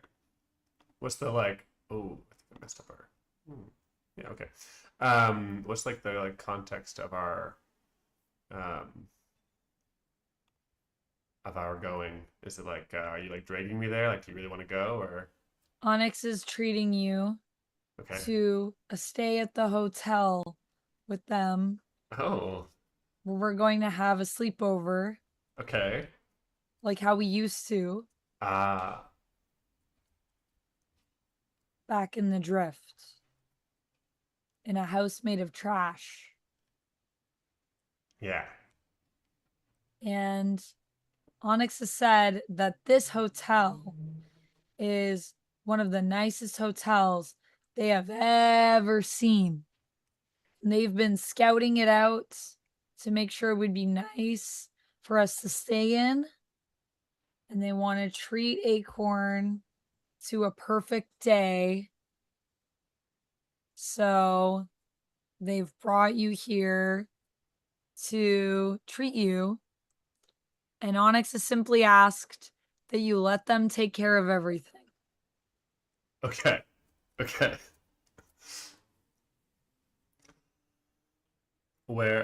Sorry, I think I missed it. You are giving me a tradition. I'm going to give you a tradition. Okay. Okay. Lovely. Do you want to set just the initial scene? I think we go up to the desk at the check-in, walking through the park on our way to the hotel, and Onyx is explaining to you as you enter the hotel through that beautiful park that the park is actually older than the hotel, and the hotel used to be the park. But then the park decided there were so many people that wanted to stay that they had to make a hotel. So that's why the hotel is here, because people wanted to stay in the park for too long. You know, they have that big water slide. Mm-hmm. That's part of the park. That's Right. not part of the hotel. And people used to ride that water slide all day. And so they needed somewhere to stay. And so then the park itself manifested a hotel out of it in order to keep the people. Yeah, it kind of like grew a hotel. So all of the leaves and Onyx gestures, and you do notice there's a lot of greenery inside the hotel. That's the park. But it's also a little hard to tell. Like, there is a wall of greenery, but are those just plants?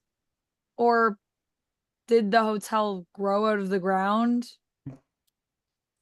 That's up to you to decide. Onyx approaches. What? Yeah, go ahead. Go ahead. No, go ahead. I was gonna say that we've arrived at the front desk, and the Yes. attendant there has turned to the adult Acorn and been like, "Reservation." Yes, says Onyx. And Onyx puts their arms up on the counter. They're just like a little too short for it, but they're trying to look very reputable. Yes, one reservation under Onyx Thornrose. That's me. Yes. Onyx, yes. We were expecting you. Pleasure. Hello. And then this would, I suppose, be Acorn. Pleasure to meet you as well. Acorn, my guest. Yes. We are here for one deluxe room. And Onyx pulls out of their pocket a bunch of priceless gems. Very good. Very good. And that's certainly quite a bit too much. Why don't you keep half of these then? Oh, okay. Well, I'll keep half, but I want you to have this blue one because I think it would look really nice. It matches your eyes. Well, that's very kind of you. And I shall give you this one in turn. And then from his pocket, the staff pulls out like a big piece of, let's say, moissanite, quite lovely and refractive. And to yourself. I believe that that's a really nice one. Thank you so much. I've been keeping it just for the occasion. Onyx puts these back in their pocket, in their skirt pocket. Acorn leans into the attendant. Before you just finalize the transaction, just give us a moment, if you wouldn't mind. Of course. And I grab Onyx's shoulder and just take a couple steps away from the counter behind a pillar. Onyx, where did you get those? I found them. Where? Tell me exactly where you found them. Some of these I found in the park when I was coming here. That's how I found out about the hotel, because the park told me, and then the other ones I got at the Giving Bazaar, And then one of these I earned because I was working with the professor, and he said that I did such a good job that I earned. Why I gave it away. I gave the blue one away.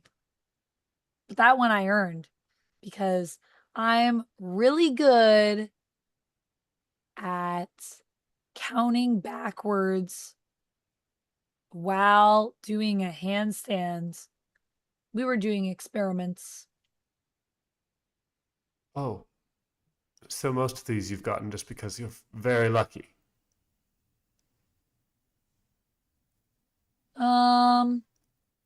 I guess so. Well, hold on now. You can hear the staff call out to you. Luck isn't something that you can have a lot of. It's simply something that shifts and moves in the light. Can we also You- say that this man has a plant on his head? That all of the people that work here have plants on their heads?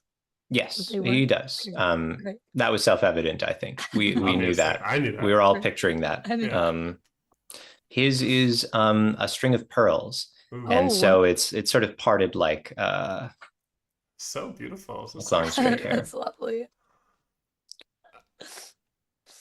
Well, luck is hardly something that you can have a lot of. It's simply something that shifts. You can't have a lot of air, can you?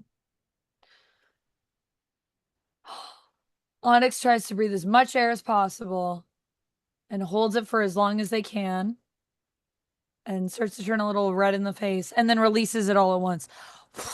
Well, And surely now you see what would happen if you tried.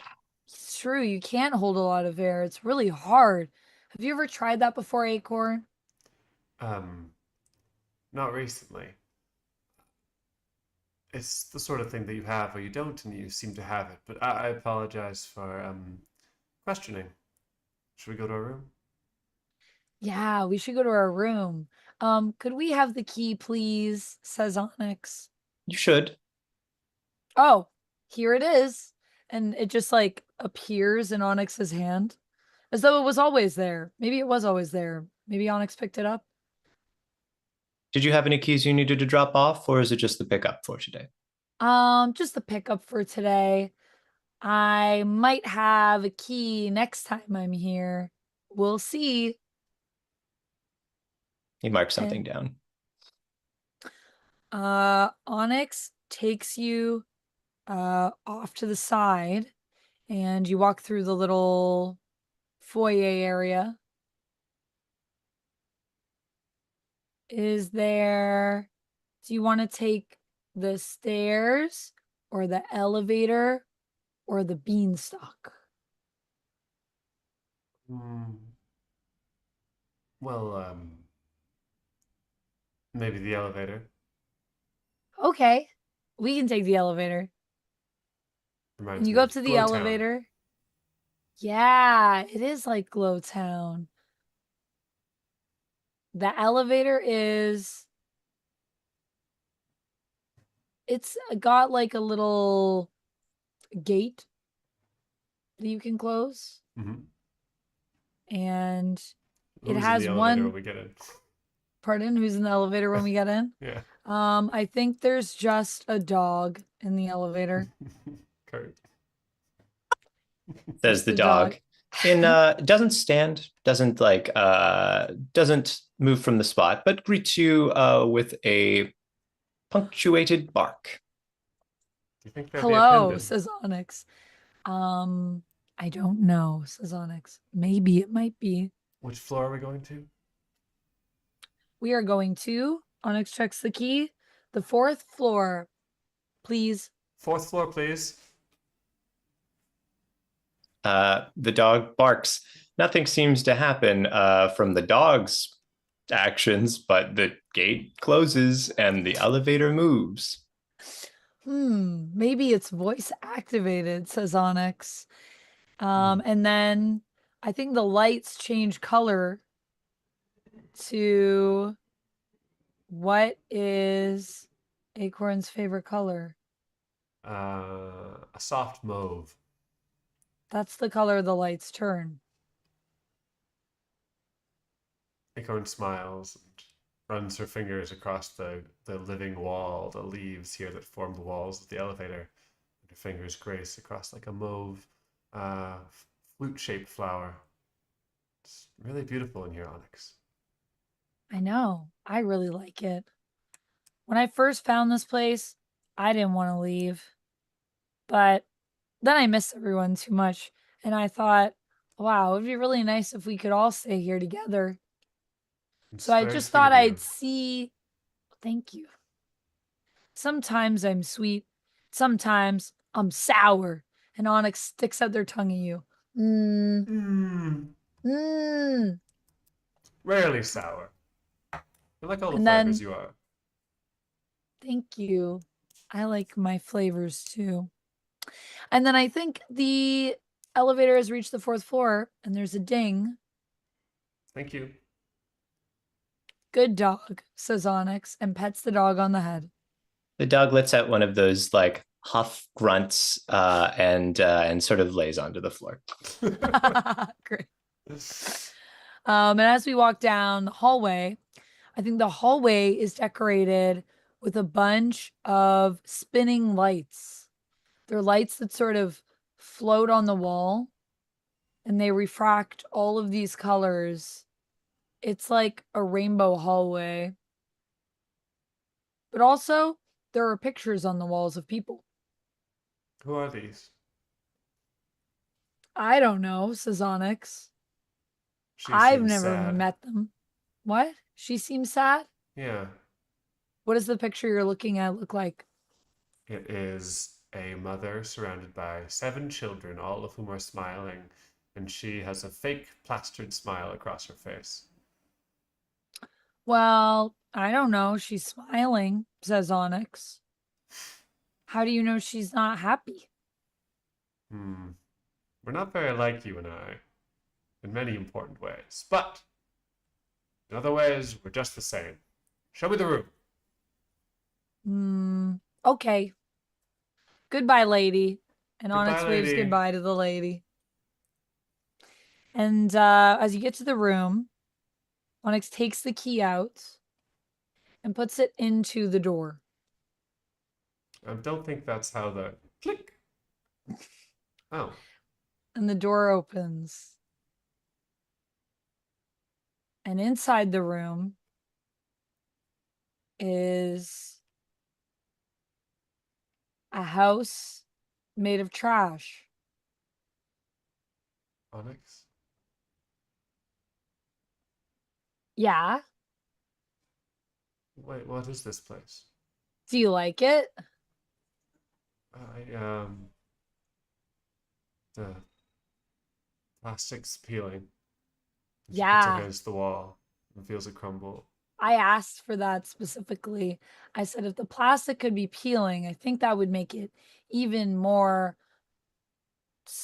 super duper real, you know? What's the word? Real. It's real.